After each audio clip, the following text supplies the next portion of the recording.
അൽഹംദുലില്ലാഹ് വസ്സലാത്തു വസ്സലാമു അലൈക യാ സയ്യിദി യാ റസൂലല്ലാഹ് ഖുദ് ബിയദി ഖല്ലത ഹിലതി യദ്രികനി. ഉസ്താദ് എല്ലാവരോടും മുന്നേക്ക് ഇങ്ങോട്ട് കയറി ബായാർ തങ്ങൾ പാപ്പ വരുന്നതിനുള്ള ഒരുക്കം ഇപ്പം തന്നെ ഒരുങ്ങണം എന്നാണ് ഉസ്താദ് അറിയിച്ചിട്ടുള്ളത്. അള്ളാഹു കബൂലാക്കട്ടെ. നമ്മുടെ സദസ്സ് നമ്മളൊക്കെ ഓരോരുത്തരും ഓരോ ലക്ഷ്യം വെച്ച് വന്നവരായിരിക്കും. കാരണം ഈ സദസ്സ് ദുആക്കുത്തരം കിട്ടുന്നൊരു സദസ്സാണ്. നമ്മളൊക്കെ പലവരുടെയും പല പ്രയാസങ്ങൾ ഇതുകൊണ്ട് നീങ്ങുമെന്ന് പ്രതീക്ഷിച്ച് ആഗ്രഹങ്ങൾ പൂർത്തിയാകുമെന്ന് കരുതി അതിലുപരി അറിവ് ലഭിക്കും എന്നൊക്കെ പ്രതീക്ഷിച്ച് വന്ന നമുക്ക് അള്ളാഹു എല്ലാം സന്തോഷത്തോടെ ഹായിബാക്കാത്ത രൂപത്തിൽ റാഹത്താക്കി തരട്ടെ. എല്ലാ പ്രയാസങ്ങളും അള്ളാഹു നീക്കിത്തരട്ടെ. ഖൽബ് അള്ളാഹു നന്നാക്കി തരട്ടെ. നമ്മുടെ സദസ്സ് പുല്ലാര ഉസ്താദിൻ്റെ ദർസ് വാർഷികമാണ് ഇവിടെ നടക്കുന്നത്. 30 വർഷം പിന്നിട്ട ദർസിനെ കുറിച്ച്, പ്രത്യേകിച്ച് പുല്ലാര ഉസ്താദ് എന്ന് പറയുമ്പോൾ 30 വർഷം ഞാൻ ഒരു 4-ാം ക്ലാസ് അല്ലെങ്കിൽ 5-ാം ക്ലാസ്സിൽ പഠിക്കുന്ന സമയത്താണ് ഉസ്താദ് മുദരിസ് ആകുന്നത് എന്ന് വായിക്കണം. 10 വയസ്സുള്ള സമയം, അതല്ലെങ്കിൽ 11. അപ്പോൾ അത്രയും വർഷത്തെ പഠനം, അത് പള്ളി ദർസുമായി ബന്ധപ്പെട്ട് മുന്നോട്ട് പോവുക എന്ന് പറയുമ്പോൾ സാധാരണ ഒരു പ്രസംഗം ഒരു 50 വർഷം കൊണ്ടുപോകുന്ന പോലെയല്ല ഒരു ദർസ് 30 കൊല്ലം കൊണ്ടുപോവുക എന്ന് പറയുന്നത്. നമുക്കറിയാം, ഉസ്താദിന് എന്തെങ്കിലും പ്രഭാഷകന് പ്രസംഗിച്ചങ്ങ് പോയാൽ മതി. നല്ല സാഹിത്യമൊക്കെ പഠിച്ച് നല്ല ഒരു മണിക്കൂർ അങ്ങോട്ട് പ്രസംഗിച്ചാൽ ഏതെങ്കിലും ഒരു നാട്ടിൽ പോകുന്നു, പ്രസംഗിക്കുന്നു, അവിടെ കാര്യങ്ങളൊക്കെ പറഞ്ഞ് അവർക്ക് തിരിച്ചു പോകുമ്പോൾ പിന്നീട് ഇദ്ദേഹം പോകുന്നത് മറ്റൊരു സ്ഥലത്തേക്കായിരിക്കും. അതല്ലെങ്കിൽ ഒരു സ്ഥലത്ത് തന്നെയാണെങ്കിലും രാത്രി ഒരു പ്രത്യേക സമയത്ത് വരുന്നു, പ്രഭാഷണം നടത്തുന്നു, തിരിച്ചു പോകുന്നു. ഞാനീ പറയുന്നത് പ്രഭാഷണ കല എന്ന് പറയുന്ന മൊത്തം ചർച്ചയാണ്, അല്ലാതെ ഒരു ഉസ്താദിൻ്റെ പ്രസംഗം അന്നല്ല. ഭൗതിക പ്രഭാഷകരാണെങ്കിലും അറിയപ്പെട്ട എഴുത്തുകാർ, കവികൾ, പ്രഭാഷകരൊക്കെ ഉണ്ട്. എഴുത്തുകാർക്ക് വീട്ടിലിരുന്ന് എഴുതി അങ്ങ് വിട്ടാൽ മതി. പ്രത്യേകിച്ച് ചാനലൊക്കെ ഉള്ളത് കൊണ്ട് അപ്പുറത്തുനിന്ന് ദേഷ്യം പിടിക്കുക, ഇപ്പുറത്തെ റൂമിൽ വന്ന് ചിരിച്ച് നമുക്ക് ചാനലിൻ്റെ മുന്നിൽ വീഡിയോ ചെയ്യാം. എല്ലാവരും നല്ല നിലക്ക് ജീവിക്കണം, എല്ലാവരും നല്ല ദേഷ്യമൊന്നും പിടിക്കാൻ പാടില്ല എന്ന് പറഞ്ഞ് 9 മണിക്ക് ചാനൽ ഓഫ് ചെയ്താൽ 9:05 അതേ വീട്ടിൽ വെച്ച് ദേഷ്യം പിടിക്കാൻ ചാനലുകാരന് സ്വാതന്ത്ര്യമുണ്ട് എന്നർത്ഥം. അപ്പം ആ മുഖമൊന്നും ഒരു പക്ഷേ ഭൗതിക രംഗത്ത് അറിയപ്പെട്ട ആളുകളെ കുറിച്ച് നമ്മൾ വായിക്കുമ്പോൾ, വർഷങ്ങളോളം പ്രഭാഷണം നടത്തിയ ആളുകളെ കുറിച്ച് നമ്മൾ പറയുന്നത് പോലെയല്ല ഒരു ദർസിൻ്റെ കഥ പറയുന്നത് എന്നാണ് ഞാൻ പറയുന്നത്. ഒരു മുദരിസിന് ക്ലാസ് എടുത്ത് കഴിഞ്ഞാൽ ആ മുദരിസ് അവിടെ തന്നെയുണ്ട്. അടുത്ത ക്ലാസ്സിന് വിദ്യാർത്ഥികൾ വരുന്നു, പിന്നെയും കുട്ടികൾ വരുന്നു, വന്നുകൊണ്ടേയിരിക്കുന്നു. ഉസ്താദ് അവർക്കിടയിൽ നിന്ന് എവിടേക്കും പോകാൻ പറ്റാതെ അവർക്ക് കൂടെ തന്നെ ജീവിക്കുന്നു. അത് 30 കൊല്ലക്കാലം തുടരുന്നു എന്ന് പറയുമ്പോൾ ഒരു ദർസിന്റെ 30-ാം വാർഷികത്തെ വിലയിരുത്തേണ്ടത് അങ്ങനെയാണ്. ഒരു 30 കൊല്ലം, ഒരു 10 കൊല്ലം തുടർച്ചയായി നമ്മുടെ മുമ്പിലിരിക്കുന്ന ഒരു മുഖം, അതേ ഉസ്താദിനെ കാണുന്നു, അതേ ഉസ്താദ് പറയുന്നത് കേട്ടുകൊണ്ടിരിക്കുന്നു. അങ്ങനെ ഇത്രയും വർഷം ആ ഉസ്താദിന്റെ കീഴിൽ 10 കൊല്ലമുള്ളവരുണ്ട്, 8 കൊല്ലം ഓതിയവരുണ്ട്. ഇതൊക്കെ കഴിഞ്ഞ് 30 ആയാലും ഇപ്പോഴും അവർ ഉസ്താദിന്റെ കീഴിൽ ഓതിക്കൊണ്ടിരിക്കുന്നുമുണ്ട്. 30 കൊല്ലം തുടക്കത്തിൽ വന്ന വിദ്യാർത്ഥി ഇന്ന് ഈ സദസ്സിൽ ഉണ്ടാകുമെന്നാണ് ഞാൻ കരുതുന്നത്. ഇത് വിട്ടിപിരിയുന്ന ഒരു ബന്ധമല്ല, പിരിയാതെ പിറകിൽ കൂടുന്ന വല്ലാത്തൊരു ബന്ധം. അതുകൊണ്ട് തന്നെ ഇത്തരം ബന്ധങ്ങളിൽ ഒരാൾ നിലനിൽക്കുക എന്ന് പറയുമ്പോൾ ചോദ്യങ്ങളുണ്ട്, പ്രതിസന്ധികളുണ്ട്, എല്ലാവിധ ബുദ്ധികളും ഒരുമിച്ച് കൂടി വരും. ദർസിലൊക്കെ എല്ലാ ഐറ്റം ആളുകളും വരും. ഭൗതിക രംഗത്ത് നല്ല പഠനം നടത്തിയവരുണ്ടാവും, വ്യത്യസ്ത, പ്രത്യേകിച്ച് ഇന്നത്തെ കാലം ദർസിലേക്ക് വരുന്നതിന് മുമ്പ് തന്നെ യൂട്യൂബിലൂടെ പലതും കണ്ടിട്ടുണ്ടാവും. ഒരുപാട് സംശയിപ്പിക്കുന്ന ആളുകളുടെ ക്ലിപ്പും അതും ഒക്കെ കേട്ടിട്ട് ആകെ തകർന്നു പോയ ഹൃദയങ്ങൾക്കുടമകളൊക്കെ ദർസിലേക്ക് വരും. പ്രായപരിധി ഒന്നും ഇതിലില്ലല്ലോ. ഉസ്താദിനോട് ഇതെല്ലാം പങ്കുവെക്കും. കുട്ടികൾ ദർസിൽ പഠിക്കുന്ന സമയത്ത് ഉസ്താദിനോട് ചോദിക്കും. ഞാൻ നേരത്തെ പറഞ്ഞല്ലോ, പ്രസംഗത്തിൻ്റെ ശൈലിയല്ല ദർസ്. ഉസ്താദിനോട് ചോദിക്കും, ഉസ്താദ് ആ പറഞ്ഞതിപ്പോൾ അങ്ങനെ കണ്ടടാ, അങ്ങനെ തന്നെ ആണോ, എങ്ങനെ ആയിക്കൂടെ, ഇങ്ങനെ ഒരു സാധ്യതയില്ലേ എന്ന് തിരിച്ചു ചോദിക്കും. ഉസ്താദ് അപ്പം തന്നെ മറുപടി പറയണം.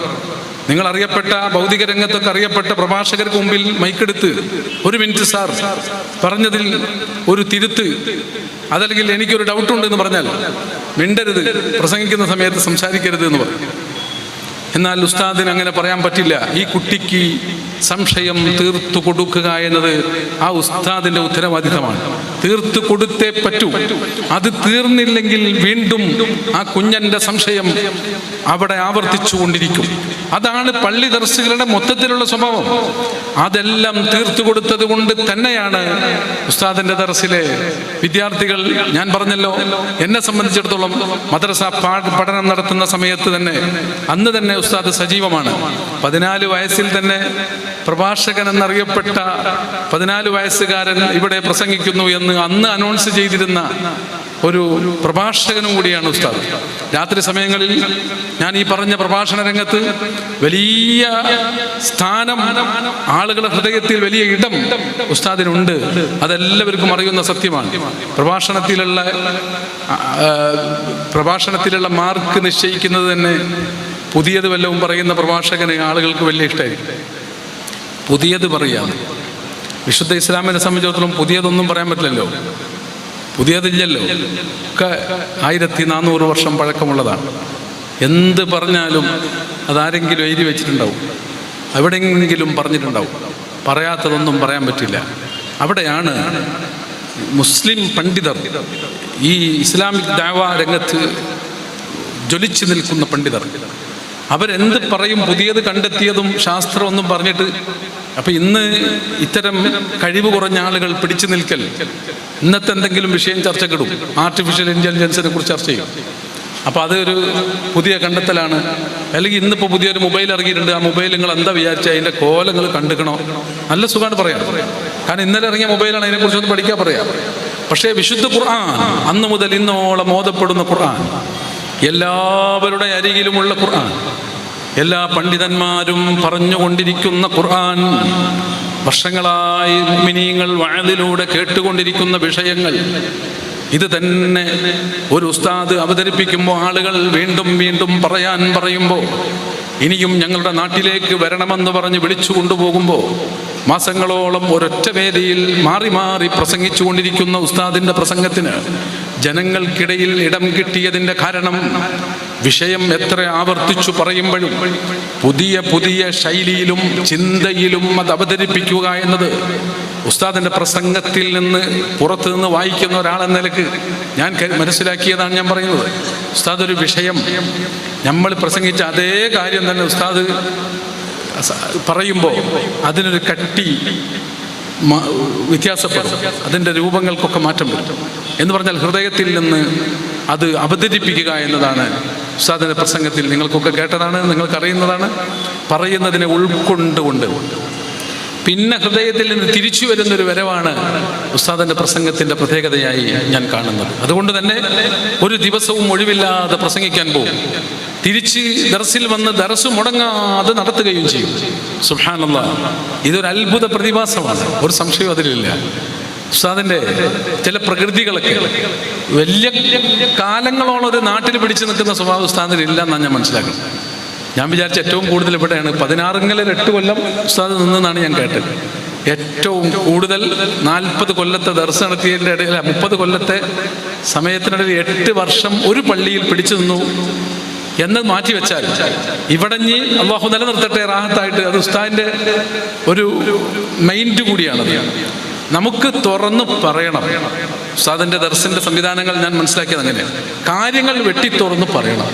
അപ്പോൾ ഒരു മഹല്ലത്തിൽ നിൽക്കുമ്പോൾ പറ്റാത്തത് പറ്റില്ല എന്ന് തുറന്ന് ആവർത്തിച്ച് പറഞ്ഞുകൊണ്ടിരിക്കുമ്പോൾ ചില ശരി തെറ്റുകൾ തിരുത്തി അത് ഇതാ ശരിയാണ്, ഇത് തെറ്റാണെന്ന് പറഞ്ഞു കൊടുക്കുമ്പോൾ എവിടെയെങ്കിലൊക്കെ കമ്മിറ്റി അംഗങ്ങൾക്കോ ഏതെങ്കിലും ശ്രോതാക്കൾക്കിടയിലോ എന്തെങ്കിലും പ്രയാസങ്ങളൊക്കെ വന്ന് തുടങ്ങുകയാണെങ്കിൽ ഉസ്താദ് സലാം പറഞ്ഞ് മറ്റൊരിടത്തേക്ക് സ്വയം മാറുന്നൊരു സ്വഭാവമാണെന്നാണ് ഞാൻ വായിച്ചത്.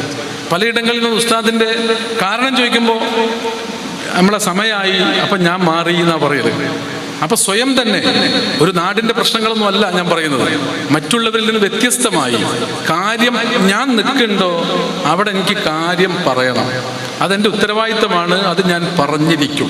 ഇനി എവിടെയെങ്കിലും അസ്വസ്ഥത ഉണ്ടെങ്കിൽ വേറെ ആരെങ്കിലും പറഞ്ഞോട്ടെ, ഞാൻ പറയാൻ പറ്റിയ സ്ഥലത്തേക്ക് പോകും. അങ്ങനെ ഏതൊരു സ്ഥലത്തും ഒരു പുതുമയുള്ള കാലം ഉസ്താദിന്റെ ദർസിൽ നിന്ന് ആ നാട്ടുകാർക്ക് അനുഭവം ഉണ്ടാകുമെന്നാണ് ഞാൻ മനസ്സിലാക്കുന്നത്. ആ കാലത്ത് ഇവിടെയും അങ്ങനെയായിരിക്കും ഉസ്താദിന്റെ സിസ്റ്റങ്ങൾ.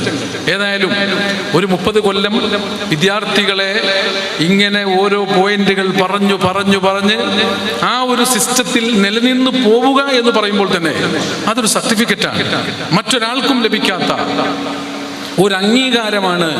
ഇത്ര വർഷവും ദർസി രംഗത്ത് നിലനിന്നുകൊണ്ട് ഇനിയും മുന്നോട്ട് പോകുന്നതിൽ നമുക്ക് മനസ്സിലാക്കാൻ കഴിയുന്നത്. ദർസ് എന്ന് പറയുന്നത് അതും പള്ളി ദർസ് മറ്റൊരു മേഖല കിട്ടാത്തത് കൊണ്ടോ മറ്റൊരു മേഖലക്ക് അവസരം ലഭിക്കാത്തത് കൊണ്ടൊന്നും അല്ല ഉസ്താദുമാർ ഈ രംഗത്ത് നിൽക്കുന്നത്. പ്രത്യേകിച്ച് ഒരു മുദരിസിനെ സംബന്ധിച്ചിടത്തോളം നമുക്കറിയാം, അവസരങ്ങൾ എപ്പോഴും കൂടുതലും അവർക്ക് മുമ്പിലുണ്ടാവും. അപൂർവം ചില ആളുകൾക്ക് സാമ്പത്തിക പ്രശ്നങ്ങളോ വിഷമങ്ങളോ കാണുമ്പോൾ അവരേതെങ്കിലും ഒരു തുരുത്ത്, ഒരു പരിഹാര വഴി എവിടെയെങ്കിലും ഉണ്ടെന്ന നിലക്ക് മാറിയോ എന്നതിനെ കുറിച്ച് എനിക്കറിയില്ല. മൊത്തത്തിൽ ഉസ്താദുമാരെ സംബന്ധിച്ചിടത്തോളം അവർ ദർസ് നടത്തുന്ന സമയത്ത് അവർക്ക് അവസരം കൂടുതലുണ്ട്. നിങ്ങൾക്കറിയാം, ഇപ്പൊ ഈ 30ാം വാർഷികത്തിൽ പുല്ലാര ഉസ്താദിന്റെ കറാമത്ത് എന്ന് പറയുന്ന ഒരു പ്രത്യേക ചർച്ച അവിടെ ഇല്ലല്ലോ. പുല്ലാര ഉസ്താദിന്റെ കറാമത്ത് എന്നിട്ട് ഒരു പ്രത്യേക ചർച്ച ഇല്ല. നിങ്ങൾ കുറച്ച് നേരത്തെ കണ്ടു, പൊന്മള ഉസ്താദ് പ്രസംഗിച്ചു പോയി. പൊന്മള ഉസ്താദിന്റെ കറാമത്ത് എന്ന് പറഞ്ഞൊരു ചർച്ച കേട്ടിട്ടില്ല, ഇല്ല. അതുപോലെ നമ്മുടെ അതിന്റെ തൊട്ടു മുമ്പ് ഇവിടെയുള്ള നമ്മുടെ ഉസ്താദ് നിബ്രാസിലുണ്ടായിരുന്ന മഞ്ഞപ്പറ്റ ഉസ്താദ് വന്നു, അംസുസ്താദ് വന്നു. അംസുസ്താദിന്റെ കറാമത്ത് ആരും കേട്ടിട്ടില്ല. AP ഉസ്താദിന്റെ, സുലൈമാൻ ഉസ്താദിന്റെ, പേരോട് ഉസ്താദിന്റെ, പകര ഉസ്താദിന്റെ, ഞാനിത് പറയുന്നത് ഇതെല്ലാം ഇവർ പറയുന്നു എന്നല്ലാതെ ഇവർക്ക് കറാമത്തോ ഇവർക്ക് അത്ഭുതങ്ങളോ ഇവർക്ക് മറ്റു വിഷയങ്ങളൊന്നും ചർച്ച ചെയ്യാനില്ല. നിങ്ങൾ ആലോചിച്ച് നോക്കൂ, നമ്മൾ സ്വയം ആളുകളുടെ മുമ്പിൽ അഡ്രസ്സ് ചെയ്യപ്പെടാൻ വേണ്ടി തീരുമാനിക്കുകയാണെങ്കിൽ ഒരു മുദരിസിനോളം അതിന് സാധിക്കുന്ന മറ്റാരുമില്ല. കാരണം അത്രയും വിശ്വസ്തരായ ഒരു സംഘം അവർക്ക് കൂടെ എപ്പോഴും ഉണ്ട്. അവരെന്ത് പറഞ്ഞാലും അത് അപ്പടി പറയാൻ അവർ റെഡിയാണ്. പക്ഷേ അവരുടെ ജീവിതം മുഴുവൻ ഇൽമുമായി ബന്ധപ്പെട്ടത് കൊണ്ട് ഈ ഒരു കറാമത്തും പറയപ്പെടാതെ സുലൈമാൻ ഉസ്താദ് ഇപ്പോഴും ഇത്രയും കറാമത്തുകളുടെ ആളുകളുടെ ഉസ്താദായി നിലനിൽക്കുന്നു എന്നതാണ് ഏറ്റവും വലിയ കറാമത്ത്. അത് മനസ്സിലാക്കാൻ നമുക്ക് കഴിയണം. എത്രയോ കറാമത്തുള്ള ശിഷ്യന്മാരുടെ ഉസ്താദിന് കറാമത്തൊന്നും പറയപ്പെടുന്നില്ല എന്നത് ആ ഉസ്താദിന്റെ ശുദ്ധിയും, അവർ ഇൽമിന് മാത്രം പ്രാധാന്യം കൊടുത്തുകൊണ്ട് മുഴു സമയം ഏറ്റവും വലുത് ഇൽമാണ് എന്ന് തിരിച്ചറിഞ്ഞ് അതിനു വേണ്ടി മാത്രം സമയം മാറ്റിവെച്ചു എന്നതിന് ഏറ്റവും വലിയ തെളിവാണത്. അത് നമ്മൾ മനസ്സിലാക്കണം. അതുകൊണ്ട് തന്നെ അവരാണ് കാര്യങ്ങൾ പറയുന്നത്. കറാമത്തുകൾ ഞാൻ എന്തിനു പറഞ്ഞു എന്ന് വെച്ചാൽ, ഇത്രയും മഹത്വം ഇതിനുണ്ട് എന്ന് ഒരു പക്ഷേ കറാമത്തുള്ളവർക്കറിയാം, സാധാരണ ജനങ്ങൾ അതൊരു പക്ഷേ മനസ്സിലാക്കണമെന്നില്ല. ഏറ്റവും വലുപ്പം അത് അവർ കാണുന്നതും ഏറ്റവും പവർ അതിനാണെന്നതും എന്നതുകൊണ്ടാണ് മറ്റു മജ്‌ലിസുകളിൽ അവർ കുറവായിരിക്കും. ദിക്ർ ഹൽക്കകളിൽ അതുപോലെ മറ്റു മജ്‌ലിസുകളിലൊക്കെ അവരുണ്ടാകും.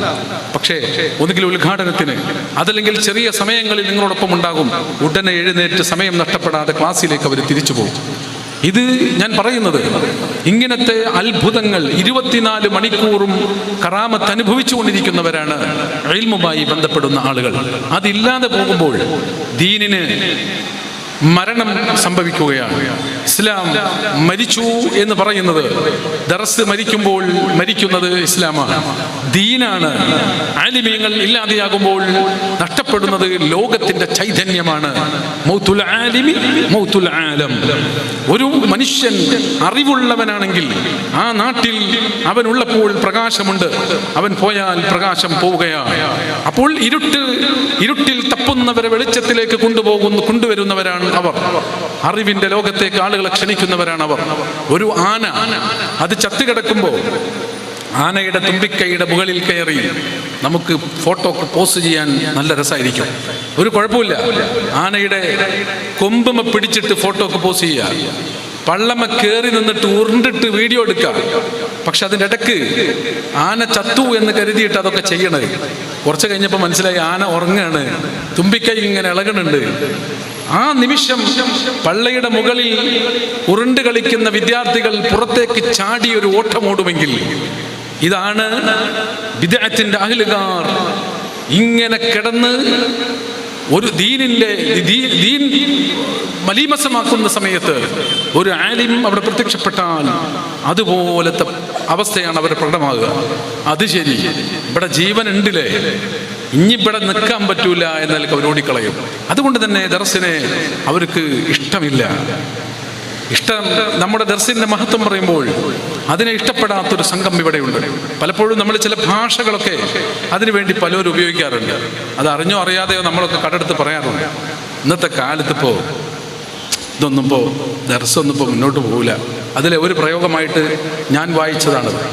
ഇന്നിപ്പോൾ ദർസ് എന്ന് പറഞ്ഞാലൊക്കെ കണ്ടകൾ നിങ്ങൾ ആലോചിച്ച് നോക്കൂ, ഈ ഇടത് പക്ഷമോ വലത് പക്ഷമോ ഇങ്ങനെ പറയുമോ, ഇനിയിപ്പോൾ നമ്മൾ ജയിക്കുക എന്ന് പറഞ്ഞാൽ അതൊന്നിപ്പോൾ ഒരു വലിയ പ്രതീക്ഷയില്ല എന്ന് അന്തമുള്ള ഒരു രാഷ്ട്രീയ നേതാവ് പറയില്ല എന്ന് മാത്രമല്ല, ഒരു കുട്ടിയും വോട്ട് ചെയ്യൂല എന്ന് ഉറപ്പുള്ളവൻ വരെ പറയാണ് ഞാനിത് മൊത്തം എടുക്കുകയാണ്, എൻ്റെതാണ് എന്നാ പറയണത്. നിങ്ങൾ ആലോചിച്ച് നോക്കി, ഞാനിത് ചില വിഷയങ്ങൾ പറയുമ്പോൾ പറയാണ് എന്ന് പറഞ്ഞാൽ ഒരു വോട്ട് പോലും കിട്ടില്ല, വീട്ടിലുള്ളവർ പോലും വോട്ട് ചെയ്യോ എന്ന് സംശയമുള്ളവർ പോലും ഞാനിതൊക്കെ എടുത്ത് കഴിഞ്ഞു എന്നാ പറയണത്.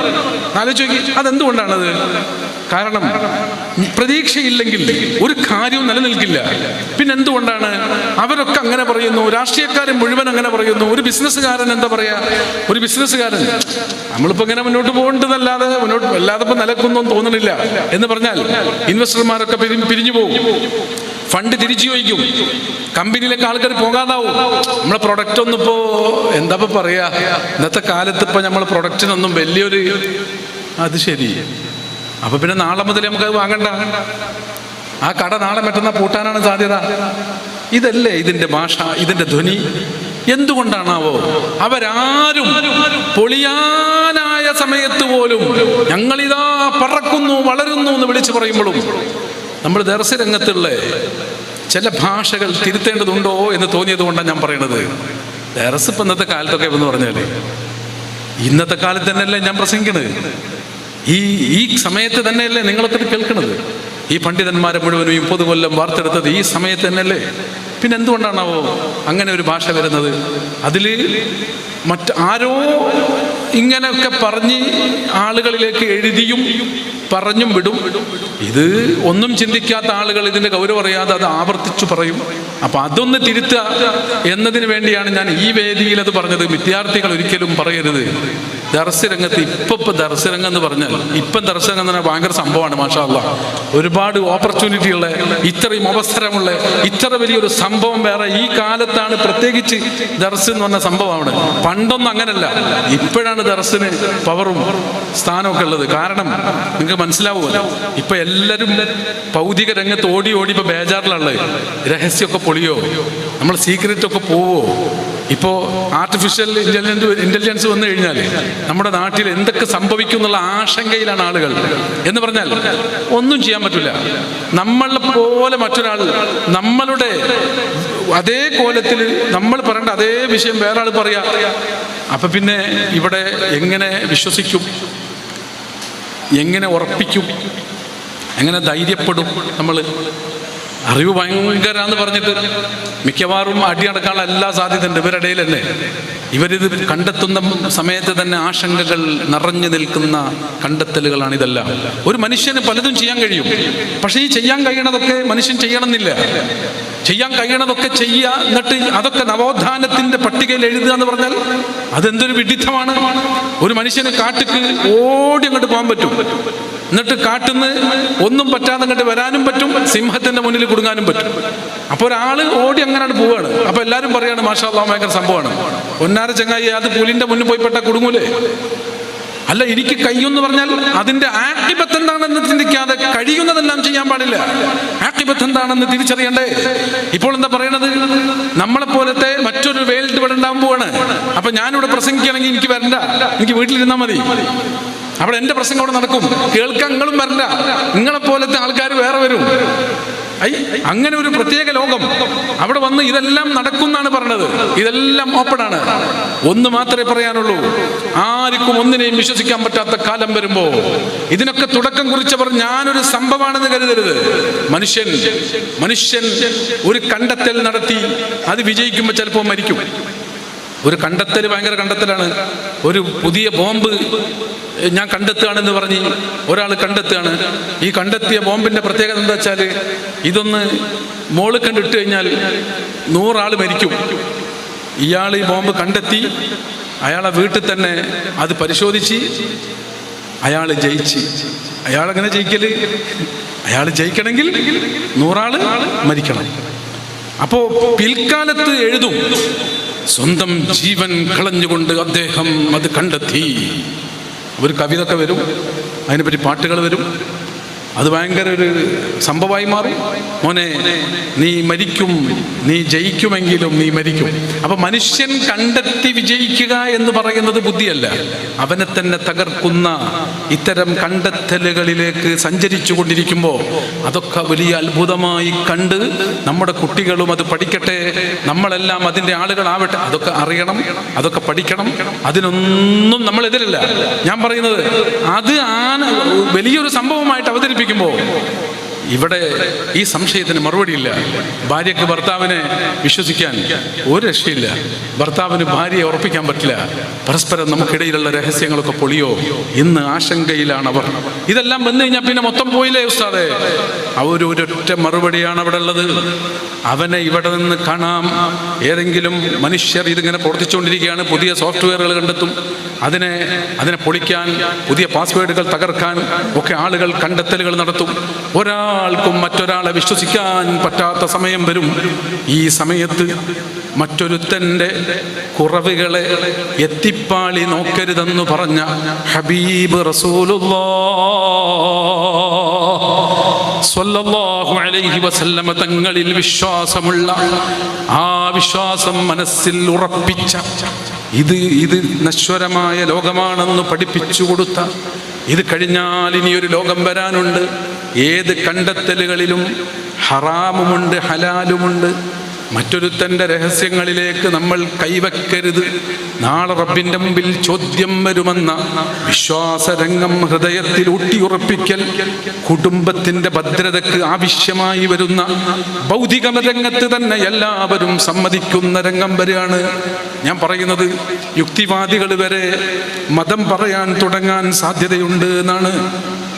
യുക്തിവാദികൾ പെണ്ണുങ്ങളോട് പറയും, കുട്ടികളോട് പറയും, അതൊന്നും വിശ്വസിക്കാൻ പാടില്ല, അങ്ങനൊന്നും അല്ല. അങ്ങനെ വിശ്വസിച്ച് കഴിഞ്ഞാൽ വലിയ പ്രശ്നം വരാണ്ട്. എന്ത് പ്രശ്നം വരുന്നത്? വല്ലി എന്ത് പ്രശ്നം?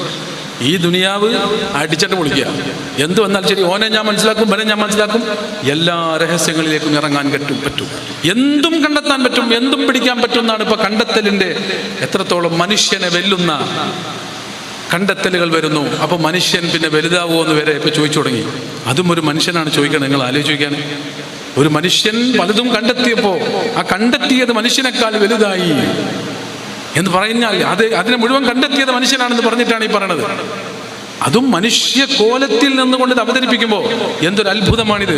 ഞാൻ പറയുന്നത്, ഇതിന്റെ ശത്രുക്കൾ ഇതിനെ കൊച്ചാക്കും, ഇതിനെ ചെറുതാക്കും, ഇതെങ്ങനെങ്കിലും മാച്ചുകളയാൻ ശ്രമിക്കും. അതല്ലാത്തതിന് അവർ ശക്തി കൂട്ടിക്കൊണ്ടിരിക്കും, പവർ കൊടുത്തുകൊണ്ടിരിക്കും. ഈ സമയത്ത് ഇതിന്റെ ആവശ്യകതയും അനിവാര്യതയും നമ്മൾ പറഞ്ഞു ബോധ്യപ്പെടുത്തുന്നിടത്ത് ഇന്നത്തെ കാലത്ത് ഇതൊന്നും നടക്കൂല. ഇന്നത്തെ കാലത്ത് എന്നുള്ള ആ ഭാഷ നമുക്ക് ഇവിടെ വെച്ച് ഒഴിവാക്കാം. ഇന്നത്തെ കാലത്ത് ഏറ്റവും സുലഭമായി ഉഷാറായി നടത്തേണ്ടതും എല്ലാ കാലത്തും അല്ലാഹുവിന്റെ ദീൻ അത് നിലനിന്നാൽ നാട്ടിൽ ഗുണമുണ്ട്, കുടുംബത്തിൽ കുടുംബത്തിൽ റാഹത്തുണ്ട്, എല്ലാ ഇടങ്ങളിലും സമാധാനമുണ്ട്. അപ്പൊ ഇത് ഇല്ലാതെയായിട്ട് വേണം ഇവർക്കൊന്ന് ഫോട്ടോക്ക് പോസ്റ്റ് ചെയ്യാൻ. മനസ്സിലായി കാണുക, ഇവർക്കൊന്ന് പോസ്റ്റ് ചെയ്യണം. അതുകൊണ്ട് തന്നെ സമസ്ത എന്ന് പറയുന്ന വലിയൊരു സംഘം മുഷാവറയുടെ തീരുമാനപ്രകാരം ആ മുഷാവറ പറയുന്നു, പ്രവർത്തകരായ വിദ്യാർത്ഥികളായ നമ്മളൊക്കെ അത് കാതോർത്ത് കേൾക്കുന്നു. അങ്ങനെ ഈ നാടങ്ങനെ ചലിക്കുന്നു. ഇതൊന്നും പാടില്ല. കാരണം ഇവര് ശബ്ദിച്ചാൽ, ഇവര് നേതാവായാൽ, ഇവരുടെ കരങ്ങളിൽ വിഷയം ഭദ്രമായാൽ പിന്നെ ഇവരെ പിടിച്ചാൽ കിട്ടൂല. അതുകൊണ്ട് തന്നെ ആ അറിവിന്റെ ലോകത്തടിച്ചമർത്താൻ വേണ്ടി അതിൻ്റെ ശത്രുക്കൾ ശ്രമിക്കും, ഒരു സംശയവും അതിലില്ല. അത് ഏത് വിദഗ്ധത്തിന്റെ അയലുകാരും ഈ ലോകത്തെ ഇല്ലായ്മ ചെയ്യാൻ, ഇതിനെ അടിച്ചമർത്താൻ ശ്രമിച്ചുകൊണ്ടിരിക്കും. അത് അനുഭവിക്കുന്ന ആളുകൾ അത് തിരിച്ചറിയുന്നു. ശത്രുക്കളുടെ ഉന്നം വെച്ചുള്ള അമ്പിനെ നേരത്തെ കണ്ട് വഴിമാറി സഞ്ചരിച്ച് വിജയം കൈവരിച്ച വലിയ പടുകൂറ്റൻ ഉലമാക്കളുടെ കീഴിൽ സംസാരിക്കാനും പ്രവർത്തിക്കാനും നമുക്ക് സാധിച്ചു എന്നത് അല്ലാഹു ഈ കാലത്ത് നമുക്ക് നൽകിയ ഏറ്റവും വലിയ അനുഗ്രഹമാണ്. അല്ലാഹു കാത്തുരക്ഷിക്കട്ടെ. അല്ലാഹു നമ്മുടെ ഉലമാക്കൾക്ക് ദീർഘായുസ്സും ആഫിയത്തും നൽകട്ടെ. ഞാൻ പറയുന്നത് അറിവ് എല്ലാ അർത്ഥത്തിലും അറിവിന്റെ പവറാണ്. സമസ്ത രണ്ട് പ്രവർത്തകർ സജീവമായി പ്രവർത്തിച്ചുകൊണ്ട് സുന്നത്തി ജമാഅത്തിന് വേണ്ടി പ്രവർത്തിക്കുന്നവരുടെ കാര്യം പറയണം. നിങ്ങൾ ആലോചിച്ച് നോക്കൂ, ഒക്കെ പള്ളി ദർസിന്റെ സന്തതികളുടെ കയ്യിലാണ്. പള്ളി ദർസിന്റെ സന്തതികളുടെ കയ്യിലാണ് കേരളത്തിലെ മുസ്ലിമീങ്ങൾ മുഴുവനും ചലിച്ചുകൊണ്ടിരിക്കുന്നത്. നമ്മളത് മനസ്സിലാക്കണം. പള്ളി ദർസിന്റെ സന്തതികൾ അവരുടെ കരങ്ങളിലാണ്. അവരാണ് പ്രസിഡന്റ്, അവരാണ് സെക്രട്ടറി, അവരാണ് ഖജാൻജി, അവരാണ് മുഷാവറയിലെ ഓരോ മെമ്പർമാരും. ആ ദർസിൽ നിന്ന് ഉൾക്കൊണ്ട പഠനത്തിന്റെ പവറാണത്. അവർ തീരുമാനിക്കുന്നു കേരളം ഇടത്തേക്കാണോ വലത്തേക്കാണോ തിരിയേണ്ടത് എന്ന്. മുഷാവറയുടെ ഉള്ളിലിരുന്ന് ഉസ്താദുമാരുടെ തീരുമാനത്തിന് ഈ കേരളം ചലിക്കുമെന്ന് തിരിച്ചറിഞ്ഞപ്പോൾ അത് പറ്റില്ല, അങ്ങനെ നടക്കരുത് എന്ന് ഉള്ളിൽ ഇത് വായിച്ചെടുത്ത ആളുകൾ ഇതൊന്ന് പൊളിക്കണമെന്നും തകർക്കണമെന്നും കരുതിയെങ്കിൽ, അവരങ്ങനെയൊക്കെ ഒരു പരിധിവരെ വിജയിച്ചെങ്കിൽ ഇനിയും സമയം വൈകിക്കൂടാ. കാര്യങ്ങൾ തിരിച്ചറിയാൻ സമയമായിട്ടുണ്ട്. അല്ലാഹു ഈ ഇൽമിന് വേണ്ടി പ്രവർത്തിക്കുന്ന ഉലമാക്കൾ, ഞാൻ ഈ പറയുന്നത് ഒന്ന് ആര് ശ്രദ്ധിച്ചാലും ആരൊറ്റക്കിരുന്ന് ആലോചിച്ചാലും ഈ പറയുന്നത് ഒറ്റക്കെട്ടായി സുന്നികളെല്ലാം ഒരു പണ്ഡിത സഭയുടെ കീഴിൽ ഒരുമിച്ച് പ്രവർത്തിക്കുന്ന ഒരു കാലത്തെ നിങ്ങൾ ഓർക്കൂ. കേരളത്തിലെ ഒരു നിയമസഭ ഒരു മത്സര വേളയിൽ ഈ ഒരു സഭയുടെ പ്രഖ്യാപനം നടന്നാൽ പിന്നെ ഇവിടെ കൂടുതലൊന്നും ആലോചിക്കേണ്ട കാര്യമൊന്നുമില്ല എന്ന് ഇപ്പൊ തന്നെ ഇങ്ങനെയൊക്കെ ആയിട്ടും, അങ്ങനെയാണെങ്കിൽ അത് ആ ഒരുമിച്ചുള്ള സമയത്താണെങ്കിൽ എങ്ങനെയായിരിക്കും? ഞാൻ പറയുന്നത് ആരാണ് ചുക്കാൻ പിടിക്കുന്നത്? പള്ളി ദർസിലെ മുതഅല്ലിം. ആരാണ് സെക്രട്ടറി? മുതഅല്ലിം. ആരാണ് പ്രസിഡന്റ്? മുതഅല്ലിം. ഉസ്താദ് തലപ്പാവ് വെച്ച് അങ്ങനെ പറയുന്നു, എല്ലാവരും അതനുസരിച്ച് നീങ്ങുന്നു. അത് ശരി, ശത്രുവിനെ സഹിക്കില്ല. പ്രത്യേകിച്ച് ബിദ്അത്തിന്റെ അഹ്ലുകാർക്ക് അത് പിടിച്ചു നിൽക്കാൻ പറ്റില്ല. അവരെ ആരെയും, ഞാൻ പറഞ്ഞ ജീവനുള്ള ആനയുടെ അടുത്ത് പോയി പോസ് ചെയ്യാൻ അവർക്ക് കഴിയില്ല. അതുകൊണ്ട് എങ്ങനെയെങ്കിലും ഇവരെ അടിച്ചമർത്തണമെന്ന് അവർ കരുതുന്നു. അവർ പേടിക്കുന്നത്, ശത്രുക്കൾ പേടിക്കുന്നത് പള്ളി ദർസിനെയാണ് എന്നാണ് ഞാൻ പറഞ്ഞു വരുന്നത്. 30 വർഷം പൂർത്തിയാക്കിയ പല്ലാര ഉസ്താദിന്റെ ദർസിന്റെ സമാപന സമയത്ത് ഈ ഒരു ദർസ് സംവിധാനത്തെ ചിന്തകർ പേടിക്കുന്നുണ്ട്. ശത്രുക്കൾ വല്ലാതെ ഭയപ്പെടുന്നുണ്ട്. ഇതിനെ പൊളിഞ്ഞു കാണണമെന്ന് കൊതിക്കുന്നവരാണ് ശത്രുക്കൾ. എല്ലാവരും ശത്രുക്കളാണെന്നല്ല ഞാൻ പറയുന്നത്. ഇതിനെ ഒന്ന് തകർന്ന് കാണണമെന്ന് കൊതിക്കുന്നവർ എന്ന് പറഞ്ഞാൽ ഈ ഇസ്ലാം, ഈ ദീൻ, ഇതൊന്നും ഇല്ലാതെയാവണമെന്ന് കൊതിക്കുന്നവർ മുഴുവൻ ഈ ദർസിന്റെ ശത്രുക്കളാണ്. അവർ പാരപണിയും, അവർ വർക്ക് ചെയ്യും, അവർ പ്രവർത്തിച്ചു കൊണ്ടേയിരിക്കും. അതിന് നമ്മൾ അത് ശത്രുവിന്റെ ഭാഗത്ത് നിന്നുള്ള വാക്കുകളാണെന്ന് തിരിച്ചറിഞ്ഞു വേണം അതിനെ കൈകാര്യം ചെയ്യാൻ. അത് സാഹിത്യത്തിൽ പറഞ്ഞാലും, അതെത്ര പ്രയോഗം ഭംഗിയാക്കിയാലും, എത്ര കോഴ്സുകളെ കുറിച്ച് ഉരുട്ടി അവതരിപ്പിച്ചാലും അവർക്ക് തകർക്കാനാണ് അവർ സംസാരിക്കുന്നതെന്ന് നമ്മൾ തിരിച്ചറിയാതെ വന്നാൽ ഇന്നത്തെ സാഹിത്യ പ്രഭാഷണങ്ങൾ പലതും അറിയാതെ വരികൾക്കിടയിലൂടെ ഇത്തരം സംരംഭങ്ങളെ കൊച്ചാക്കുന്നുണ്ട്. ചില എഴുത്തുകൾക്കിടയിലൂടെ ഇത്തരം സംരംഭങ്ങളെ ചെറുതാക്കി കാണിക്കുന്നുണ്ട്. ചില വലിയ തീപ്പൊരി പ്രഭാഷകർ ഇതിനെയൊക്കെ ഒന്ന് കൊഞ്ഞലം കുത്തുന്നുണ്ട്. അതിനൊക്കെ അവർക്ക് അവസരം കിട്ടിയത്, അതിനൊക്കെ അവർക്ക് ചാൻസ് കിട്ടിയത് പണ്ട് കാലത്ത് അങ്ങനത്തെ അവസരമൊന്നും ഉണ്ടായിരുന്നില്ല. ഇങ്ങനെയൊന്നും എതിർത്ത് പറയാനൊന്നും അവസരം അവർക്ക് കിട്ടിയിരുന്നില്ല. അതവർ ഈ രാഷ്ട്രീയ തന്ത്രങ്ങളിലൂടെയും അതല്ലാത്ത സാമ്പത്തിക തന്ത്രങ്ങളിലൂടെയും അതെല്ലാം നേടിയെടുത്തു. അവരങ്ങനെ അതൊക്കെ പരസ്യമായി തന്നെ പണ്ഡിതന്മാരുടെ വേദിയിൽ തന്നെ വെച്ച് ഈ ദർസ് വിദ്യാർത്ഥികളായി പടർന്നു പന്തലിച്ച പണ്ഡിതന്മാർ വിഷമമാണ്, ഇത് പ്രയാസമാണ്, ഇത് ഈ സത്യത്തിന് വേണ്ടി പ്രവർത്തിക്കുന്ന ഒരു വല്ലാത്ത സംഘമാണ് എന്ന് തിരിച്ചറിഞ്ഞപ്പോൾ പൊതുവേദിയിൽ വെച്ച് തന്നെ പണ്ഡിതന്മാരെ പരിഹസിക്കുന്ന വലിയ പ്രഭാഷണങ്ങളൊക്കെ കഴിഞ്ഞു പോയില്ലേ. ഞാനിത് ഇപ്പോൾ സന്ദർഭോചിതമായതുകൊണ്ട് അത് പറഞ്ഞു പോയതാണ്. ഞാൻ പറയുന്നത്, അവർ കാത്തിരിക്കുകയാണ് ഇതൊന്ന് തകർന്നു കാണാൻ. ഇതെങ്ങനെങ്കിലും ഒന്നില്ലായ്മ ചെയ്യണം. അത് അവരുടെ സ്വപ്നമാണ്. അതിനു വേണ്ടി അവർ പ്രവർത്തിക്കുന്നു. യുക്തിവാദികൾക്ക് ഏറ്റവും ടെൻഷനുള്ള ഒരു മേഖലയാണ് ദർസ്, പള്ളി ദർസ്. കാരണം അതിൽ ഷറഹുൽ അഖായിദ ഓതുകയാണ്, അതിൽ മന്തിക്ക് ഓതുകയാണ്, അതിൽ മആനി പഠിക്കുകയാണ്, അതിൽ വിദ്യാർത്ഥികൾ, കുട്ടികൾ ഉസ്താദന്മാരോട് എല്ലാം തുറന്ന് ചോദിക്കുകയാണ്. ആലമിൻ്റെ ഖിദമിനെ കുറിച്ച് വലിയ ചർച്ച നടക്കുകയാണ്. ആലമ് ഈ ലോകം പണ്ടേ ഉള്ളതാണോ അല്ലേ എന്ന് ഒരു റൂമിലിരുന്ന് ഉസ്താദും കുട്ടികളും രാപ്പകലില്ലാതെ ചർവിത ചർവണം നടത്തുകയാണ്. ഈ ആസ്വാദനങ്ങൾക്കിടയിൽ, ഈ സ്വാതന്ത്ര്യത്തിന് വേണ്ടി ഓടിപ്പാടുന്നതിനിടയിൽ ഇങ്ങനെയൊന്നും കുത്തിരുന്നു പഠിക്കാനോ പഠിപ്പിക്കാനോ അവർക്ക് കഴിയില്ല. അതുകൊണ്ട് തന്നെ ഈ സംഘം ഇവിടെ നിലനിൽക്കരുതെന്നത് അവരുടെ വാശിയാണ്.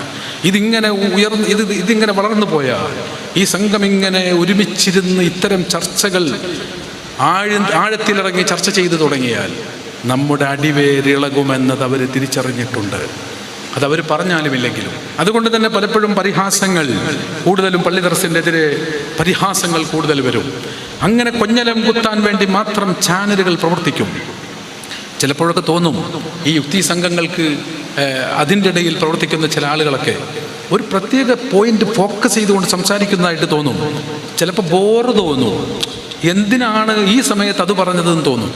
എന്തിനാണ് ഈ പ്രസംഗത്തിനിടയിൽ അത് കുത്തിക്കയറ്റിയതെന്ന് തോന്നും. കാരണം അത്രയും അവർ ഫോക്കസ് ചെയ്യുന്നത് പള്ളി ദർസ് അത്ര പവറുള്ള ഒരു സംഗതിയാണ്. അതാണ് ഞാൻ പറഞ്ഞത്, ഒരു പഠനം അത് എല്ലാ അർത്ഥത്തിലും എല്ലാ പോയിന്റിലും പഠിപ്പിക്കാനുള്ള ഒരു സാധ്യതയുള്ള ഒരിടം അത് പള്ളി ദർസാണ്. എത്ര ചോദിച്ചാലും വീണ്ടും ചോദിച്ച് കണ്ടെത്താനും അത് പഠിച്ചു മനസ്സിലാക്കാനുമുള്ള അവസരം പള്ളി ദർസിലുണ്ട്.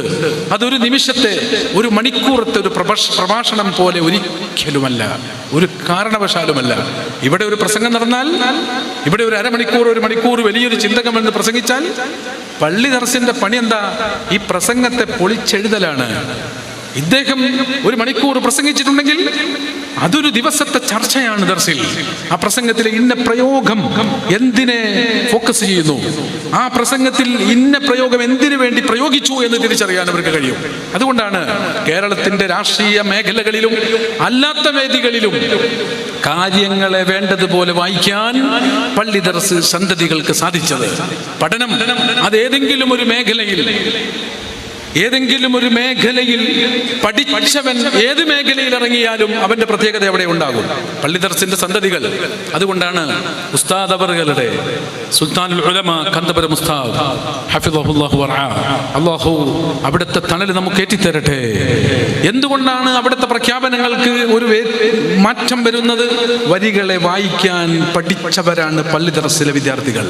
വരികളെ എങ്ങനെ വായിക്കണം, പ്രയോഗങ്ങൾക്ക് എന്തർത്ഥം വെക്കണം, ഈ ചരിത്രകാരന്റെ പേരിൽ വന്ന് പ്രഭാഷണം നടത്തുന്നവരുടെ ഉള്ളിലൂടെ തള്ളിവിടുന്നത് എന്താണെന്ന് തിരിച്ചറിയാം.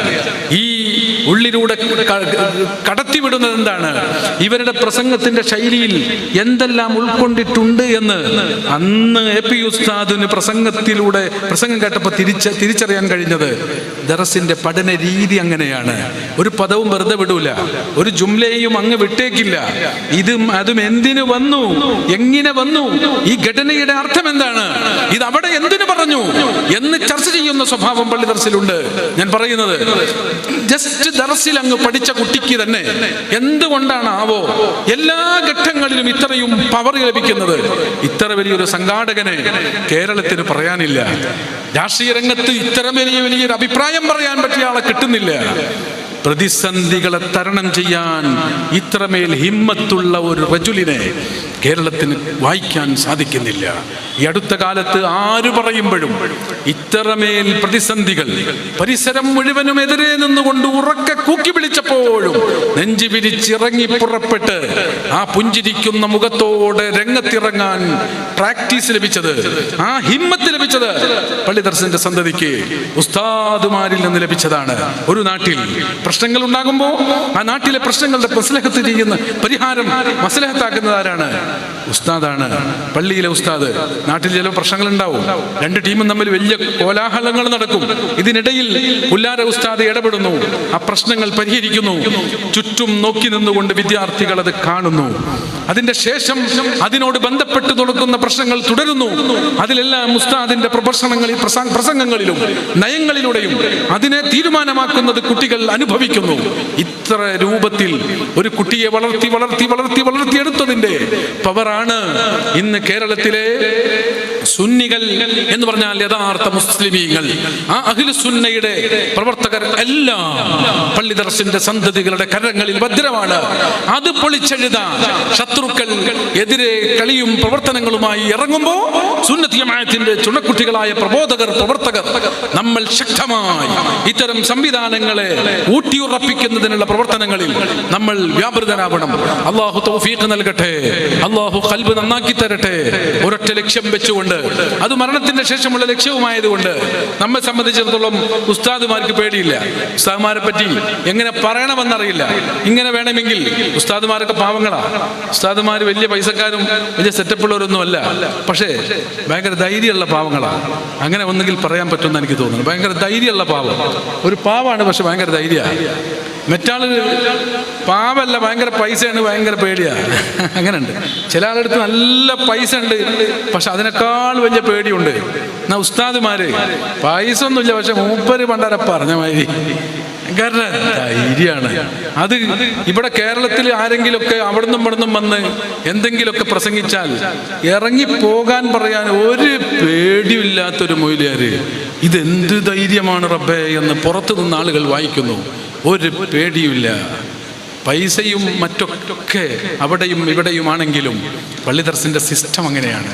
നിങ്ങൾക്കറിയാം, ഡ്രസ്സ് കൂട്ടിയാൽ കൂടാത്ത ഡ്രസ്സായിരുന്നു ഈ ഉസ്താദുമാരുടെ, മുഷാവറയുടെ, ഈ ഉലമാക്കളുടെ ഈ ഡ്രസ്സൊക്കെ അണിഞ്ഞു നിൽക്കുന്ന നമ്മളുടെയൊക്കെ മുൻഗാമികളായ അഹ്ലു സുഫക്കുണ്ടായിരുന്നത്. കൂട്ടിമുട്ടിക്കാൻ പറ്റാത്ത ഡ്രസ്സ്. അങ്ങനെ പ്രതിസന്ധികളിൽ ജീവിച്ചവരാണ് അവർ. ഭക്ഷണമില്ലാതെ ജീവിച്ചു. ഭക്ഷണം കഴിക്കാനില്ലാതെ മദീന പള്ളിയുടെ ചെരുവികളിൽ അവരുണ്ടായിരുന്നു. മറ്റുള്ളവർ അവർക്ക് ഭക്ഷണം കൊടുത്തു. വയർത്തൊലിച്ചു, പ്രതിസന്ധികൾ സഹിച്ചു. അങ്ങനെ ഒരു പള്ളിയുടെ മൂലയിൽ നിങ്ങൾക്കറിയോ,